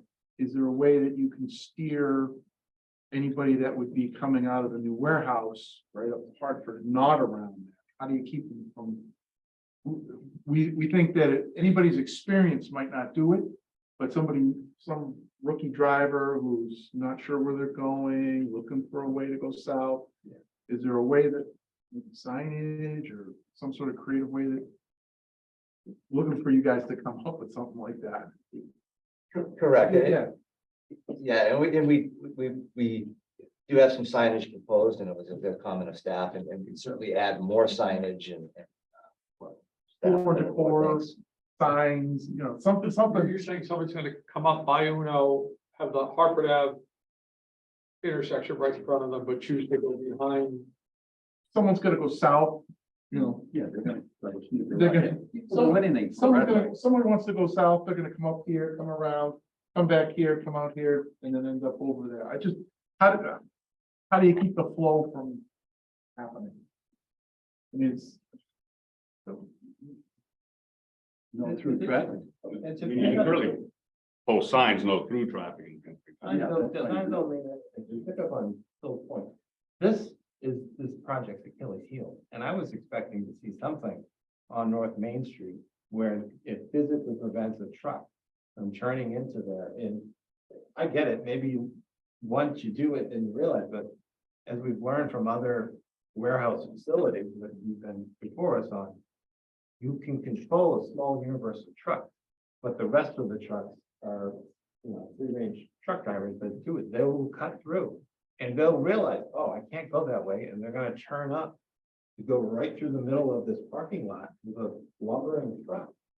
And that is a real concern. That's a real concern we expressed early on. And I'm very disappointed not to see any sort of anything on the North Main side of that. So as it is now, there's nothing to prevent a truck from going around the backside of Home Depot. That could happen, right? There's never making a turn. We need to continue to allow trucks to go behind Home Depot. I get that, but there's nothing to prevent a truck from North Main Street to go and come back around Home Depot. But then they would never be able to make the turn once they exit onto the ring road. Exactly. So then now they're backing up. Now they're trying to figure out how am I gonna get out of it, right? So that is an option. Putting up signs is not gonna prevent anything. I was expecting to see, quite honestly, this is kind of disappointing. I was hoping to see something. Some clever idea of how we're gonna prevent this, discourage tractor trailers from entering on North Main Street. So, and it's still, and I also have concerns about as people turn from Parkwood Ave, which I believe is now gonna be a two-lane turn, there is going to be the potential of crossing, right? So if you don't know, you just get to the lane that is the shortest and you turn and you make the bend around where Uno's would be, suddenly you're facing, oh, I'm going to this ring road, so I want to go to Home Depot. Oh, and there's traffic to my right, or there's a truck to my right, or there's a truck that says, oh, I want to go, and there's this. And that's what really I was concerned about, and nothing's been addressed on that, which was disappointing. So I appreciate the effort, but this is your Achilles heel, and putting a couple of curbing isn't gonna fix this problem, because you look around here, Joe, go on Sunday when it's nice out, and it's a beehive. It's a beehive, and now that this plaza is actually filled up with stores that are, open, I have real concerns about it. Could you do some type of little island right out there by North Main? I don't know if you could legally put an island in there that would eliminate the trucks. You give the cars the flow, but some type of something small right in the middle of that right there. Like a raised island or something? Yeah, and right at the. I'm spitballing here. So. Yeah, no, and I appreciate that. There's two entrances into the plaza, partly for emergency vehicle access. Right. Trucks and things. So whatever we do, we need to make sure that a fire truck and fire apparatus can get in here. I don't. It's probably a no. How do we prevent this? I think the appeal of the site for the proposal before you is the immediate proximity to the interstate and on and on and on. Yeah, exactly. Whether I don't know whether there's expected to be a whole lot of focus, a whole lot of warehouse distribution, R&D, whatever the facility becomes, a flex industrial facility like we're proposing. If a whole lot of that truck traffic is likely to be coming from the center of Bellingham, I think the overwhelming amount of it by design is going to be coming off of what by design, but the reason it's an appealing project. Conceptually, I agree with you, but in reality, we've seen that that's not always the case. And we have traffic that flows in all directions, and the fleet of trucks that come and go aren't under the control of the people that operate the facility. We've seen that, we've experienced that. That's a real issue that we must address in this plan, because there are a lot of pedestrians going to Home Depot. all the time. And this, you guys gotta, in my opinion, sharpen your pencil a little bit more to quote Jim Cupper and really think about how we can physically discourage turns from North Main Street. How are we gonna minimize this? And how, if the truck does get through, what's the alternative for them? We don't want these trucks going right through the middle of the street. I think there's, Can I just add one thing? Technology is a great thing at times. But if you're to ask the neighbors on High Street in Bellingham or technology, they probably don't like it. Because it directs people down High Street to get to the Amazon back. We try to control it as best we can over the past 2 years. But GPS directs them through High Street. GPS also directs them down Maple Street as opposed to going down one exit further and coming up Maple Street. So it's the random truck driver that is doing it. I'm not saying it's someone from, it happens. So we have to be prepared. I also want to be concerned about pedestrian safety in the parking lot. It seems to me over time that the areas along near Home Depot have expanded, the outside areas. We give them permission and they keep expanding and expanding. I think we need to rein that in to reduce some of the traffic. Am I the only one who has seen that over? Yeah, there's shopping in the parking lot now. Okay. You're shopping literally in the parking Yes. lot now. There's pedestrians everywhere there. And it gets compounded by Shouldn't be the allowed. new building being occupied, which looks great. May I add something? Of course. Thank you. I echo a lot of the same comments as far as I know, my biggest concern was tractor trailers mixing with passenger vehicles and especially basically the two uses, retail uses mixed with tractor trailers associated with your industrial use for your warehouse. I think, I appreciate, the work you've done to try and come up with a solution, because I see what you're going with, and I think it's a good start. But the way I look at it is, our concern is, I think, the two separate traffic patterns for the different uses. I see two curb cuts, two entrances and two exits for the site, one on North Main Street and one on Hartford Ave. I know it sounds like the board as a whole is concerned with tractor trailers entering from the North Main Street side to get to the warehouse and mixing with the parking The area. big box trucks do it now. So I guess my thinking and, I don't know how the design is gonna work or anything. I mean, that's up to you folks, but I know the North Main Street entrance is kind of a designated tractor trailer entrance for deliveries for the Home Depot and Floor & Decor, correct? Like, is that where they come in to make deliveries typically?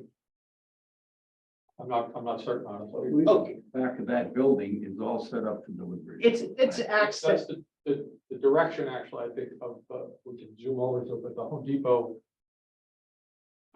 loading dock, they'd be exiting vehicles going out that way, the way the dock is oriented. I see what you're Yeah, saying. you come in, back in, and you might exit that way, or you turn right and go straight back out to the interstate. I think is where Yeah. most of them are trying to get back to, is the interstate. They're taking the shortest path to the interstate. From the Absolutely. loading dock. I guess my question would be, which might be you, Ron. Let's just say hypothetically that North Main Street entrance became, instead of not allowing trucks, that becomes the designated tractor trailer entrance for everything. Your buildings in the front and somehow making access to the warehouse in the back. Since it does access the back of the buildings, and you keep Hartford Ave is for passenger vehicles only, your shopping, retail, and employees going to the rear warehouse. could that work with Hartford Ave improvements? Or could you make that work with the layout? To just separate, tractor trailers are going in one way and coming out one way. Passenger vehicles associated with the retail establishments and employees for your warehouse can come in through Hartford Ave. Because you brought up a very good point about tractor trailers and vehicles coming into the entrance on Hartford Ave. That is gonna be really dicey, in my opinion. Well, under current conditions, yes, you couldn't do that, and the plan calls for a substantial widening of the crossroads and access. All due respect, it's gonna be crazy. Even under your fantastic plan, which I'm sure is scientifically very well documented, it's gonna be crazy. Because you shopped at Home Depot, it's always crazy, right? 126 is crazy all the time. And it's gonna get a little bit better in that section. But 126 for the whole stretch, largely due to this applicant's other facilities that are just a half a mile down the road, are crazy. So it's gonna be crazy. And every time I say, oh, I talk to people about this project, their eyes bug out and they say, oh my God, there's gonna be trucks going through that parking lot. We all know that to be true. So let's deal with it, right? Because we all know the truth, and we're pretending it's not gonna be the truth. It's the truth. So let's figure it out. So, Can I ask a question? Is this piece right here, is that filled in all the way down to here? Is that a curb that a truck can't come out in this, A center median, no. if that was a center medium coming all the way down to this point, Then that would keep trucks from coming back here and out the back door, right? But they can't get to the back of. They can't get back here unless they're coming in this way and then coming out, right? Which is what they're doing now. Either they're coming in North Main Street, coming into the back here, or they're coming from Hartford, coming in this way and going this way. So it wouldn't change what your current. Continue the median so that It's either you're asking about a truck that's And coming. again, I'm just asking a question. You guys are the architects, but if this is all the way down here and comes down to this point, and the only way you can go is down into here for the cars, that would keep the trucks coming out from the new warehouse from cutting back here and going up North Main Street. But how would what? The trucks are coming in from Hartford Avenue, coming around here, coming back in into the road that they've got proposed. That island goes, I don't. This island. Yeah. Would come all the way down here, down to here, and to keep the trucks, your new trucks, your new warehouse from coming back around into that curve. This is you guys gotta propose it, but, and work on it, but having trucks coming back around. That may be feasible. It really depends on whether or not trucks from being behind Floor and Decor and all those stores, whether they need to make that left turn there. I don't know. Well, it doesn't change what they're doing, right? Because either they're coming in from Hartford or they're coming in from North Main Street. If they're going behind, and they're all going behind, right? That wouldn't change their operation at all from what they're doing It today. depends on which way they load, because if they come in from North Main Street and then load at Floor and Decor, for example, and then they have no way to turn around to go back out North Main Street, they'd have to come out, then there's no other option for them. That's what it looks like they're doing. If you look at the dock here, it looks like the angle is here, so that's how they're exiting. Okay, good point, but this is a concern, that's all. No, I get it, I but think Stone said it is your Achilles heel. But let me just offer a few points. One is when we heard your concerns at the last meeting about cut through traffic. Honestly,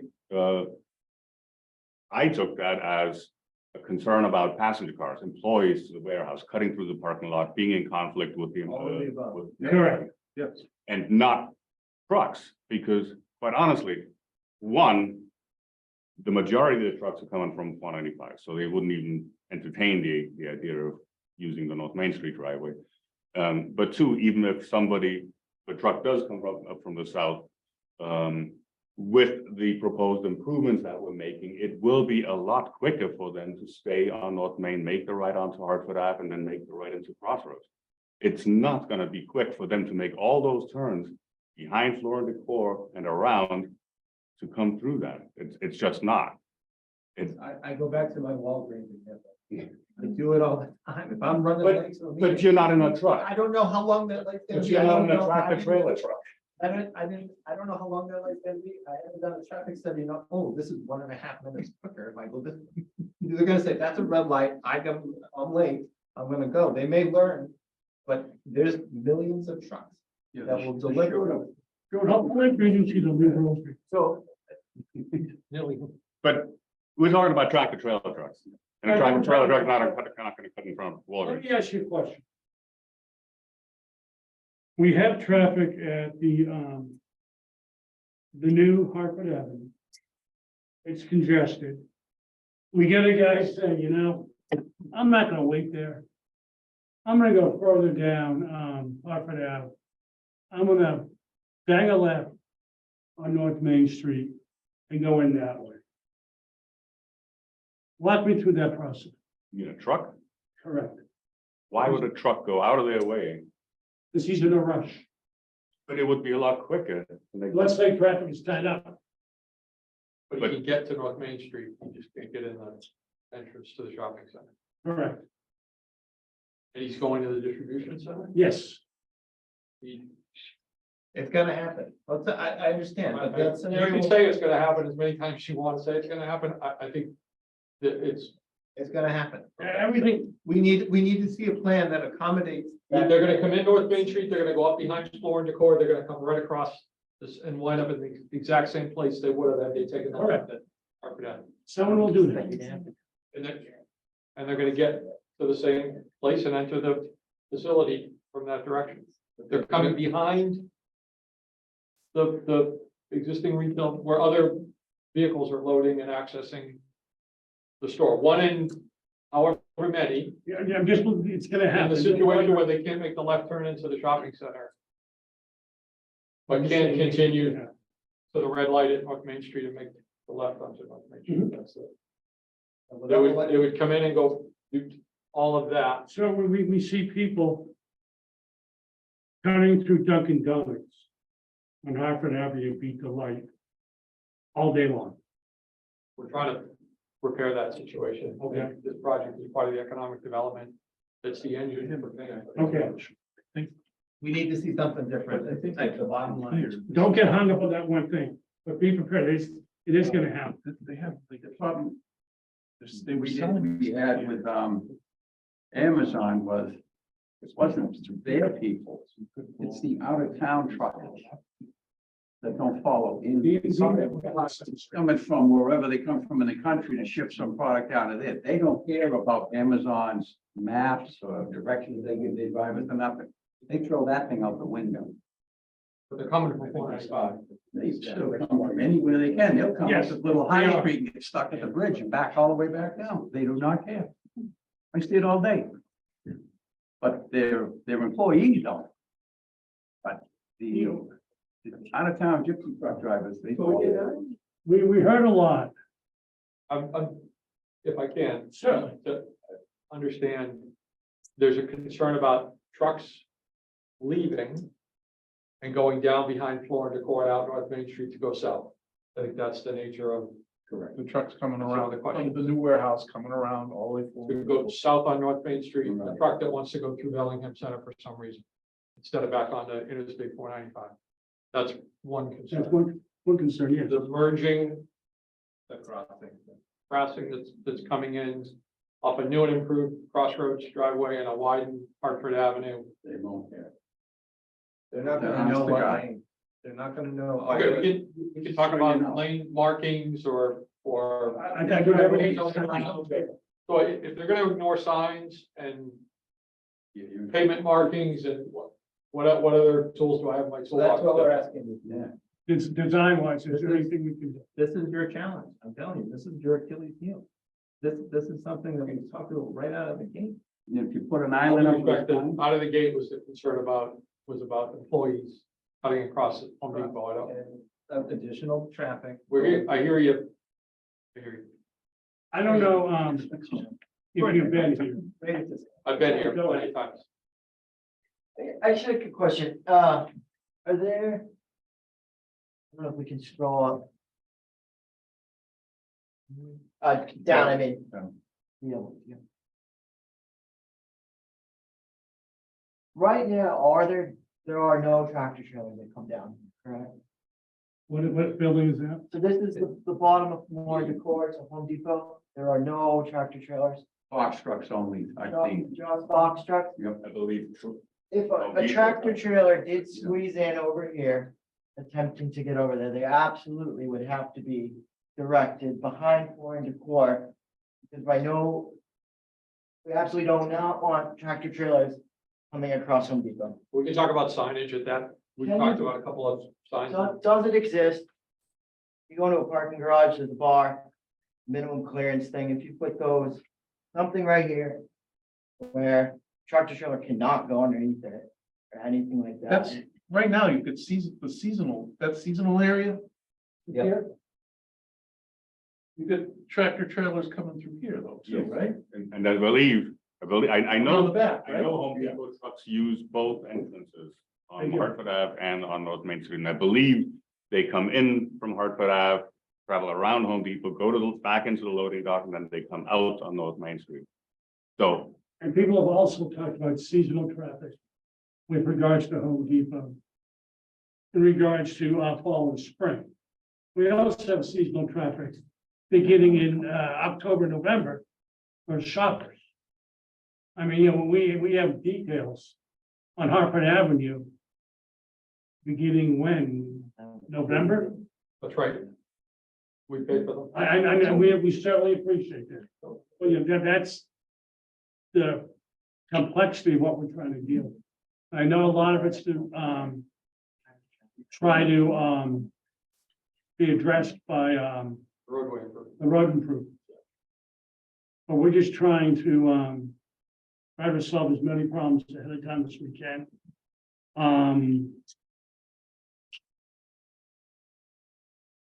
I would ideally want to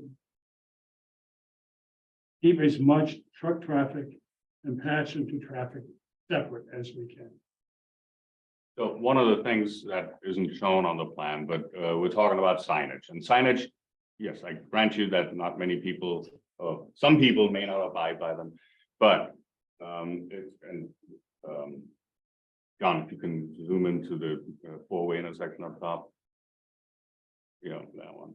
So one of the things that we were thinking about is as you're making the turn around to get to that four-way intersection, post a sign where that crosswalk is that says with an arrow pointed straight, says warehouse traffic only, no access to shopping center, and which there won't be. So I mean, if somebody in the beginning makes a mistake and continues straight because they think the Home Depot connection is still there, well, they're gonna find themselves having to turn around and they won't do it again. And we can post signs like that throughout the site to make that clear to people. Your point about the merging, the weaving of traffic is an absolute valid point. And it's something that we've been concerned about as well. We do have about 300 feet between after they make the turn until they get to that intersection. So they have 300 feet of room available to be in the right lane. After a while, people are gonna realize that you wanna be in the outside lane to go to the warehouse and the inside lane to go to the shopping center. People will realize that. I mean, of course, people that are from out of town that are not familiar with it, they will be the ones that may have to still weave. There may be an opportunity that we can post some signs on the signal mast arms where the lights are for the left turns that say shopping center traffic, stay right. It's too late. Well, no, because they haven't. They've made the turn. It's overhead, it's overhead. I know, but you're already busy traffic, you're positioning, you're trying to getting into the shortest possible lane. You're coming up 495, you're coming over the bridge. If you don't know what you're doing, you're not gonna know, oh, there's a sign, oh, what do I do now? You're still stuck in that. Well, most people will know that already because they frequent the site. No, because there's an unlimited number of non-local people that will come and use the shopping. And for those people, that sign will be beneficial. I mean, sorry, Ron, but it'll inform them that if they're in the wrong lane, they've got the 300 feet that Ron just alluded to as an opportunity to change. Right, lanes they're, as getting into the it's a race, right? So with the car next to you, I'm not letting this guy go, and I gotta get it over there, right? We have this. Can I just interject for a moment? We have a lot of expertise here, but it's not germane right now to what's going on. I'd like to really hear from a consultant. He's on, I think. I am. Good evening again. So I guess I'm studying Google Maps here and trying to figure out. So it sounds to me like the concern of the board is, so we're talking about tractor trailers primarily, right? I mean, is that, and I'm just wondering if there is something, and I apologize because I couldn't see who was, I know some, you were pointing at the map up on the screen. I couldn't see exactly what you're pointing at, but it sounds like you're talking about, you know, could you do something with the islands kind of at the entrance of Hartford Ave, or where it, you know, where the driveway then goes kind of just on the north side of Party City and behind those centers, you know, could that be rearranged a little bit to, so a passenger vehicle could still go to the right and ostensibly either go into Uno's or go into the parking lot, but a tractor trailer couldn't? Because really that's the only way a tractor trailer is getting through this site, and to or from the warehouse is through there. They're not gonna cut through the parking lot of Home Depot. That just would be insane. So I think, you know, is there something that the applicant could look at sort of that intersection? Let me see if I can annotate it on this. I don't know if this is going to show up for anybody. I hope it does. But sort of this intersection, did that show up? Yes. Okay, good. You know, is there something that, you know, either sort of kind of curl that around a little different, pull this bump out a little bit more, something that would make it really hard? And I'm not saying first time through. I think a few people have said it. First time through, yeah, you mentioned out of town drivers might go there and they might run over that island and they might cause some problems. But I think once they do that, they would probably learn their lesson, and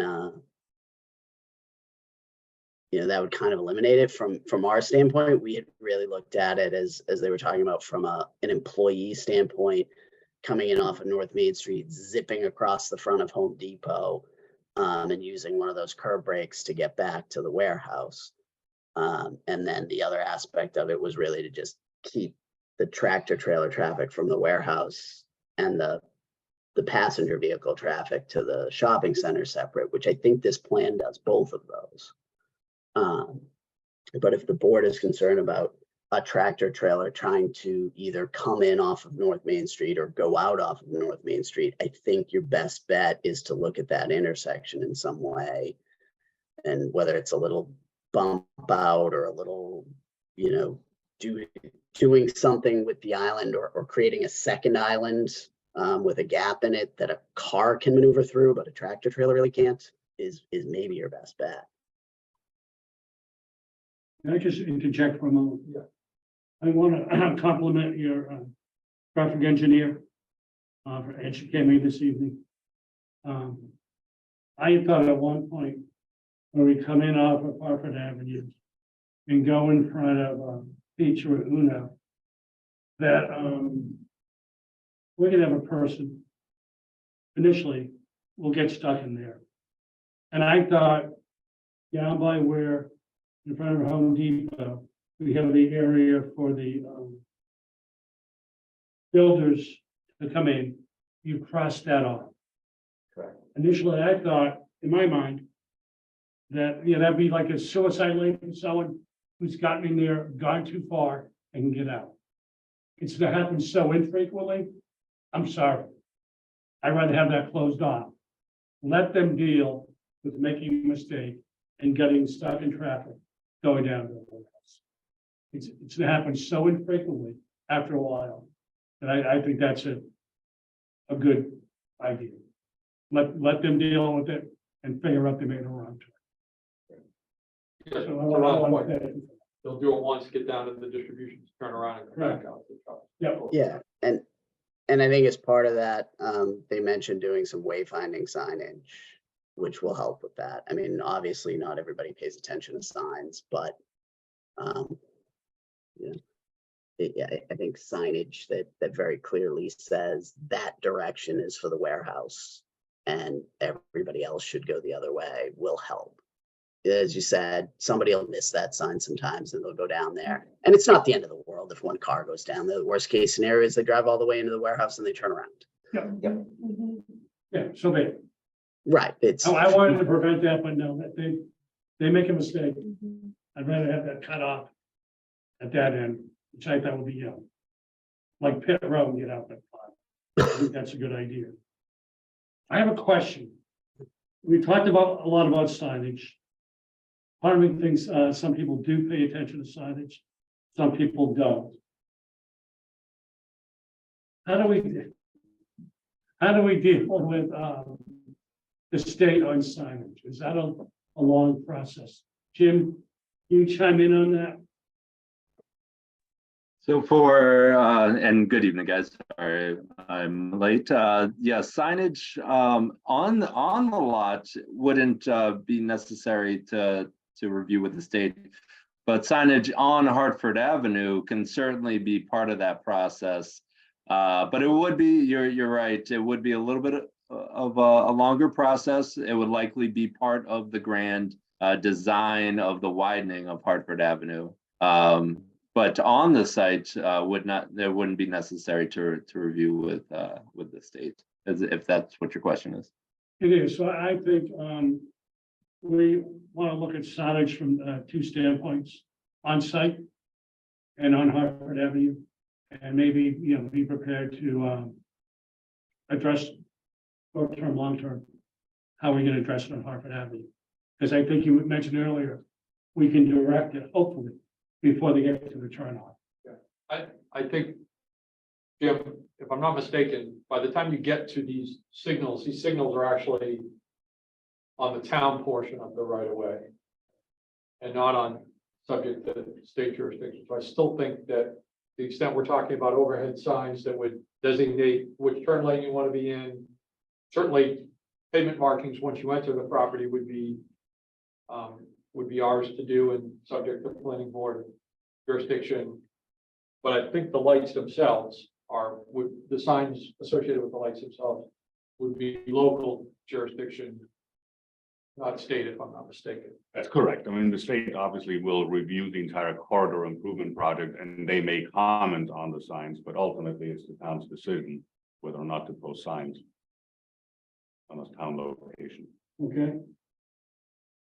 I think we have a little bit of homework to do here. Before I say that, do we want to discuss the satellite parking? Yeah, well, I think we wanted to talk parking in general Fine. and one of the response. I know we've got a couple lot of comments that came. on traffic, but Correct. John, I managed to pull up the other plan.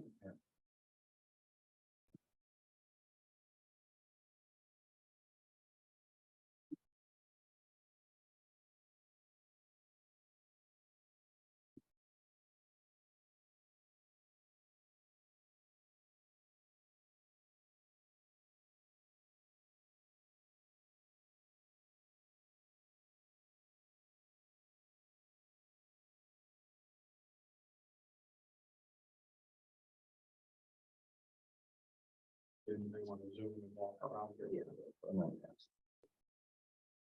All right, so this is the site plan now moving on to the warehouse. Yeah. No, that's obviously where we're at. Yep. So the comments that we heard relative to this was just generally can we reduce the amount of parking? And I think the issue with reducing the amount of parking isn't so much the parking itself, it's impacts associated with parking. When we hear that, it has to do with how much stormwater runoff are you creating? How much impervious area do you have? What are your buffers to wetlands and resource areas and so on and so forth? The Bellingham has a high parking ratio within their the ordinance for this type of a use. It's more than what's needed at 2 per thousand. The applicant acknowledges that, but also needs to come up with a scenario that makes sense for this use and for the operational integrity of tenants that may come in here. So what was proposed was approximately a 40% reduction from the requirement where we started, and we felt comfortable with that number. That said, hearing the comments from, hey, can you reduce parking even further? So operationally, it's really a hard pill to swallow to be able to market this and feel comfortable that we can serve tenants. However, with the goal of why are you reducing parking, the impacts I referred to, we looked at that a little bit closer to see, okay, what can we do? And we've developed some modifications to the original plan that reduce approximately 7,000 square feet of impervious area from what was previously proposed, while maintaining the parking ratio very close to what we had before. You know, we lost 11 or so parking stalls, so we're right about where we were. However, we looked closer to impervious area to shrink that down. How did we do that? We did that in a few different areas. So, for instance, Zoom is so strange on this one. I apologize. It zooms one time and then it doesn't the other way. You're smarter than me. How You you go on the top right there, there's the plus and minus. On the 275. I'm sorry. There you go. Yeah. Yeah, she's before the controls. Okay. So in any event, this area here, we had some parking that was proposed on this side over here. That's been eliminated, so it's not double loaded over here. Thank you. And we've also further reduced this area, and we have some compact parking stalls now. Previously, we were fully compliant, and now we have compact parking stalls. We have it in two ways. So you have compact parking stalls there? We have compact stalls here, and then we have compact stalls up over in this area. So we've eliminated the parking spaces that were here. This was double loaded, Yep. and then we added some stalls in here. By doing that, we further have a wall, and then you can see in that area that we pulled that out of this buffer zone here, which was a pretty big concern. So that was digging in there earlier. So by eliminating some of the stalls, shrinking them up, we pulled it out of that area. Again, by losing stalls, as I mentioned, we couldn't really afford to lose stalls. We needed to keep around that same area. So we've reconfigured this section of the parking lot right here to make it a little bit more efficient, and it actually gets parking a little bit closer to the building too, which is nice. So we've added some additional parking stalls in there. And then in this lot right over here, same thing. We've changed these into compact parking stalls to help with the reduction in paved area. And again, at the original application, we didn't have any. We came in fully compliant sized stalls throughout. So we've reduced that now down by 11 or so parking stalls, but we've reduced 7,000 square feet of impervious area by making these changes. Yep. And you'll notice here as well, again, that pulled out of the resource area, further away from the resource area, thereby increasing the buffer. Okay. So what we really wanted to do, a goal of that was to, again, keep the parking, the integrity of the parking that we feel we need for this use and to market to the tenants we need to market to. But address the overarching result of the request, reduce impervious area, provide larger setbacks to buffers, and those types of things, which we believe we've done with these modifications. I may not be the only person to ask that question, but I'd like to ask it. Can you pull up, go down to below part B, where it's no longer double loaded? down here. Realistically, when will you think you will do that? Is this something we can think of as postponing till it's needed? We would consider land bank, it's gonna be a function of the tenant mix ultimately. We think there's likely, this isn't one big tenant, Okay, possible it is. It's unlikely in my mind. I think it's probably a mix of tenants. It's gonna be designed to be a flex industrial building, which can accommodate several different uses in addition to distribution and warehouse. It could be R&D, it could be light manufacturing, it could be lab or a research tech facility, things like that. We're seeing more and more of that. Some of them have more or less significant office components associated with them. So this is about being competitive in the marketplace. We're looking at other examples and trying to make sure that we can stay available. To your point, if we wind up with a tenant mix that doesn't require this, I think we're comfortable, provided the things are fully entitled. We would land bank that. We consider a condition that had to come back to you to demonstrate a need with a tenant in tow. Devil's in the details on how that. I understand. That would be worded, because we would need to go to the marketplace with the comfort that it would be available to us, provided we can show that to you. Okay. But I think we're trying to hit a spot and a mix here and frankly, stay within the former development footprint of the Prior Shops project to some degree as well. Is that the only one you think with land bank? Um, The other compact one is that I think about around A, I think it's less likely we wouldn't do Okay. that one off the top. because it's smaller. Yeah, and it's gonna be near that front entrance. Yep. That's fair. Okay. That addresses one of my concerns about land banking now.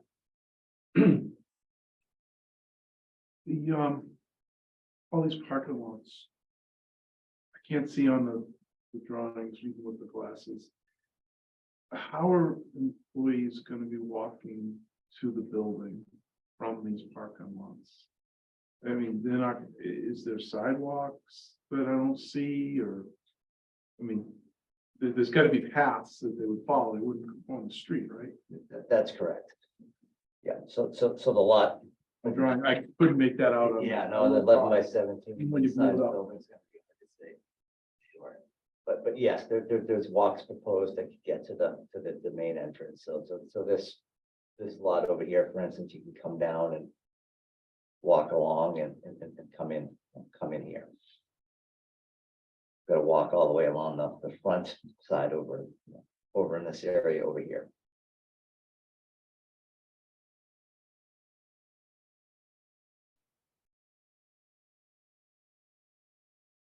I can envision a company using a bus. Gonna walk along this area here where these stalls are. Same scenario, cutting across here. Yeah, assuming there's gonna be multiple entries to the building on either side, and again, the just when the tenant comes in, some of the doors are gonna shift, and that will come into play a little bit more when that's known, but we're trying to provide access points from, really from all of those to get to those spots wherever the ultimate door may be, whether it's here, or here. Well, till now, I've always had this, I thought this was always a warehouse, but flex industrial is an option you're mentioning as well. It is. Yes. I think that'll address some concerns of.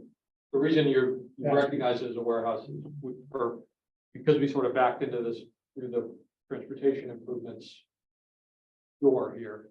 We did consider an aggressive, reasonably aggressive traffic end user here for purposes of designing capacity into the roadway project here, but the building itself is more likely to be a flex industrial. Could have some warehouse distribution components to it for sure. But it's likely to be a mix of tenants here along. Assembly or something along those. Could be, yeah, light manufacturing, R&D. We're seeing the market is seeing, different adaptations for these kinds of buildings all over the place. So we don't know. We need to get a little further through the process and obviously have the traffic solution solved for here, but that's a realistic outcome here for sure.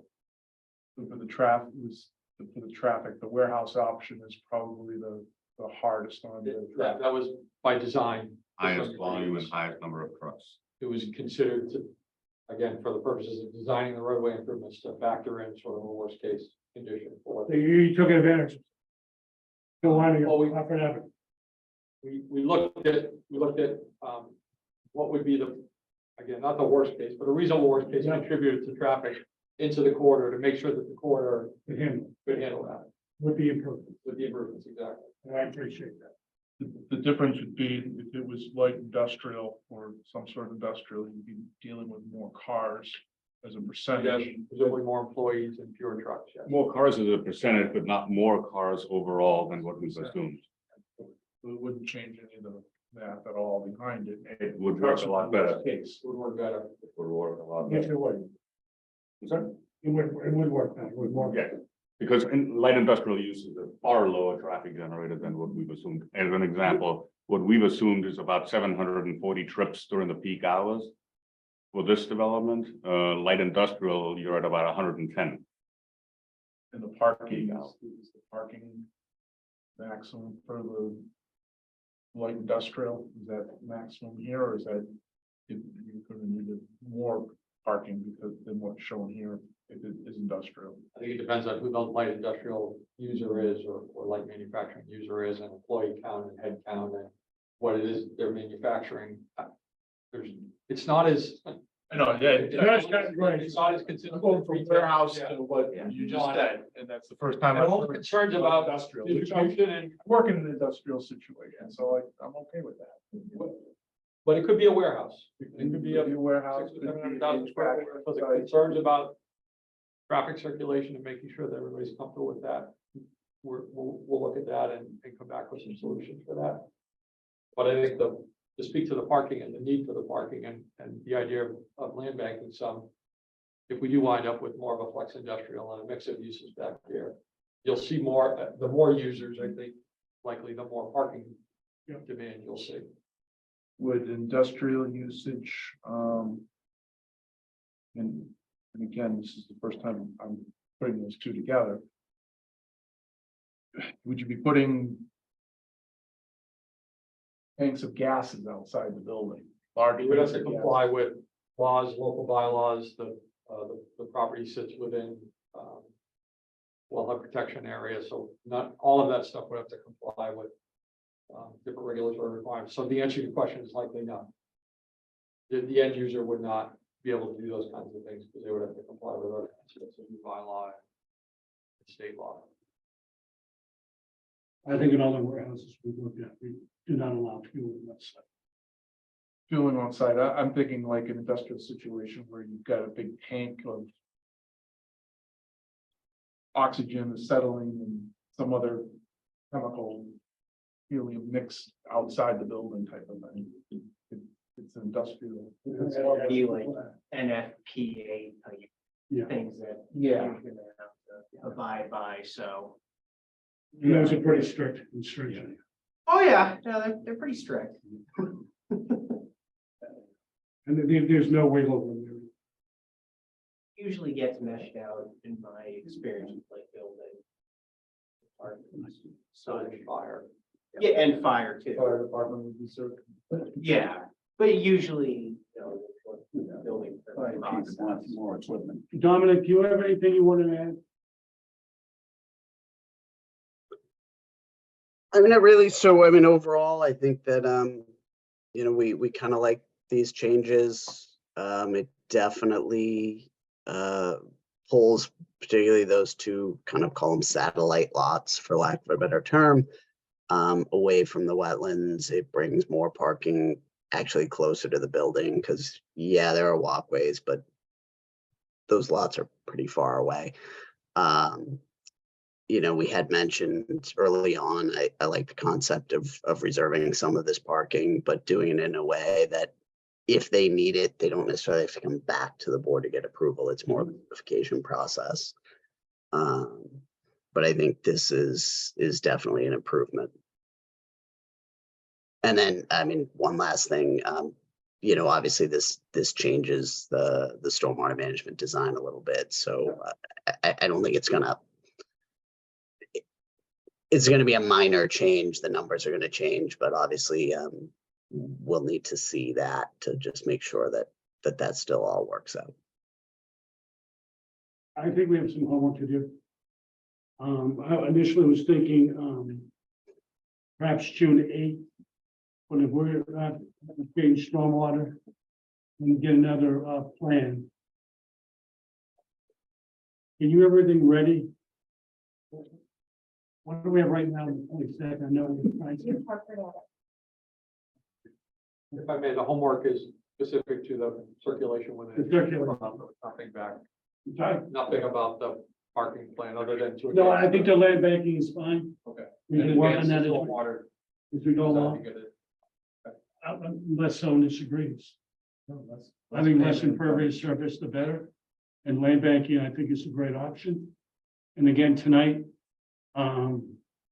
first time I heard of, multi-use facility, which I think it's nice to potentially reduce traffic. Does anyone have anything else they want to add? I appreciate the reducing of the impervious area. I'm sure that wasn't an easy task, so nice job. We have one comment in the back. Yeah, you open it up to the public? Okay. Yes, sir. Bob Carroll, 8 Sagamore Road, I live right across the street. You look at the map over there, and then the circle. And by the way, when you talk about cars doing oddball things, getting in and out of Home Depot, they go down Rawson, they turn around, and they come across the street. Don't ask me why, I don't understand, but they do it. I see them on the weekend all the time. I don't know how many questions I get. I'll make it quick because I'm tired. But You've been here since 6. I've been here since, well, so have you. That's But, fine. The spot that you blocked off by was the 2 spots that you're gonna put in shrubs and verbs and so forth. Yep. That will also block the trucks that load up Home Depot, right? So that means all of the cargo trucks gonna have to go in by the garden center. Correct? It blocks the curb cut in front of the lumber door, but it creates a curb cut for service vehicles and loading trucks servicing Home Depot. There is a curb cut that gets you back into that outer ring road. It's just separated from the customer parking area. I don't know if we can throw that plan back up, or it might be obvious on this one, John, if you want to zoom in. Either one, but Yeah. So maybe I didn't understand. what you can see the, You're blocking this off, right? nope, we're blocking off what's pedestrian, what's customer in nature there, but there's a curb cut right there where John is drawing. That's protected from a landscape that gets you out of the back of Home Depot. All right, so when the trucks come to fill the store, they can come in this way as well? Correct. And the other thing that is, it's a big deal or not, and I notice, you hear all the time, employees in Pines Uno's park in the parking lot across the way. I don't know if you want to put a crosswalk there. Yeah. Or a light or something, because if you look, I bet you there's cars parked there, but I can't see through there now. I think there's there's likely is or was a crosswalk there. We just need to get it painted. That's the one you're referring to right there. Well, there's one there, but cars are here. And I have a feeling that people are crossing in the middle. But we really want them to cross at the intersection, which is where the stop control is. Right. It's a lot much safer place for them to cross than a mid-block cross. It's just something that comes into my mind.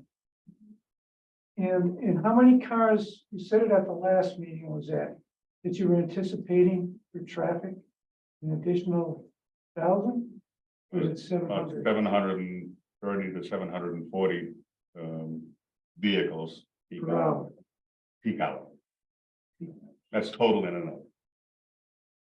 So half that in, half that out. Right, all right.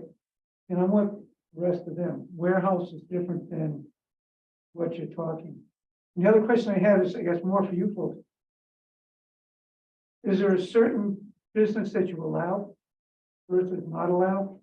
So in other words, if it was an Amazon going in versus light industrial, it's different volume of traffic.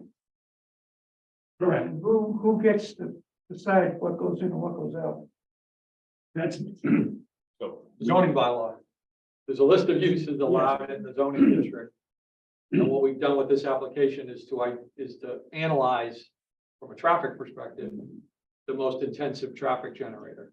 And So what we're we- looking at the worst case. And what we assumed is actually higher than an Amazon. well, one thing we don't do, I think you might have heard it before. We don't determine zoning. And we don't solicit, the companies. That is up to the applicant. And I think the less, We welcome the help. I don't know the company.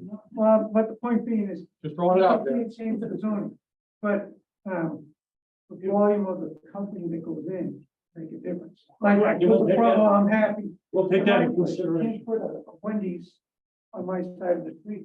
But right now, we're working the worst case scenario. Right. That's what we've always done. So, Go home now. I think June 22nd seems a little more realistic than the 8th. You tell me. I'm not available on the 8th. Okay. That matters. We'll take the 22nd. Okay. So moved. Aren't you technically retired? I am, look at me. Jeez. You don't need any help. Ah. Billables must gone that way. There you go. I would entertain a motion. Second. Before you guys get ahead. You want me to call for the vote? Yes. Bill O'Connell says that. Bill, I. Nick, I. We'll see you gentlemen on the 22nd. Thank you very much. Appreciate your cooperation. Thanks, Dominic. Thank you, Dominic. Thank you, everybody. Have a good night. I think the only thing that's left there are minutes. And Tina's with us. You did a great job in minutes. Like seeing Jim again. Haven't seen him in a long time. Okay, the minutes, I think they're from April. Right. We have motion on the floor to approve the minutes as written. All in favor, please signify by saying aye. Aye. That motion passes. Jim, I hear we're gonna see you in person at some point. That's right. You'll see me in person in just a couple weeks. Yeah, I'm meeting you. Motion to adjourn. Thanks, everybody. All right, have a good weekend. We're adjourned.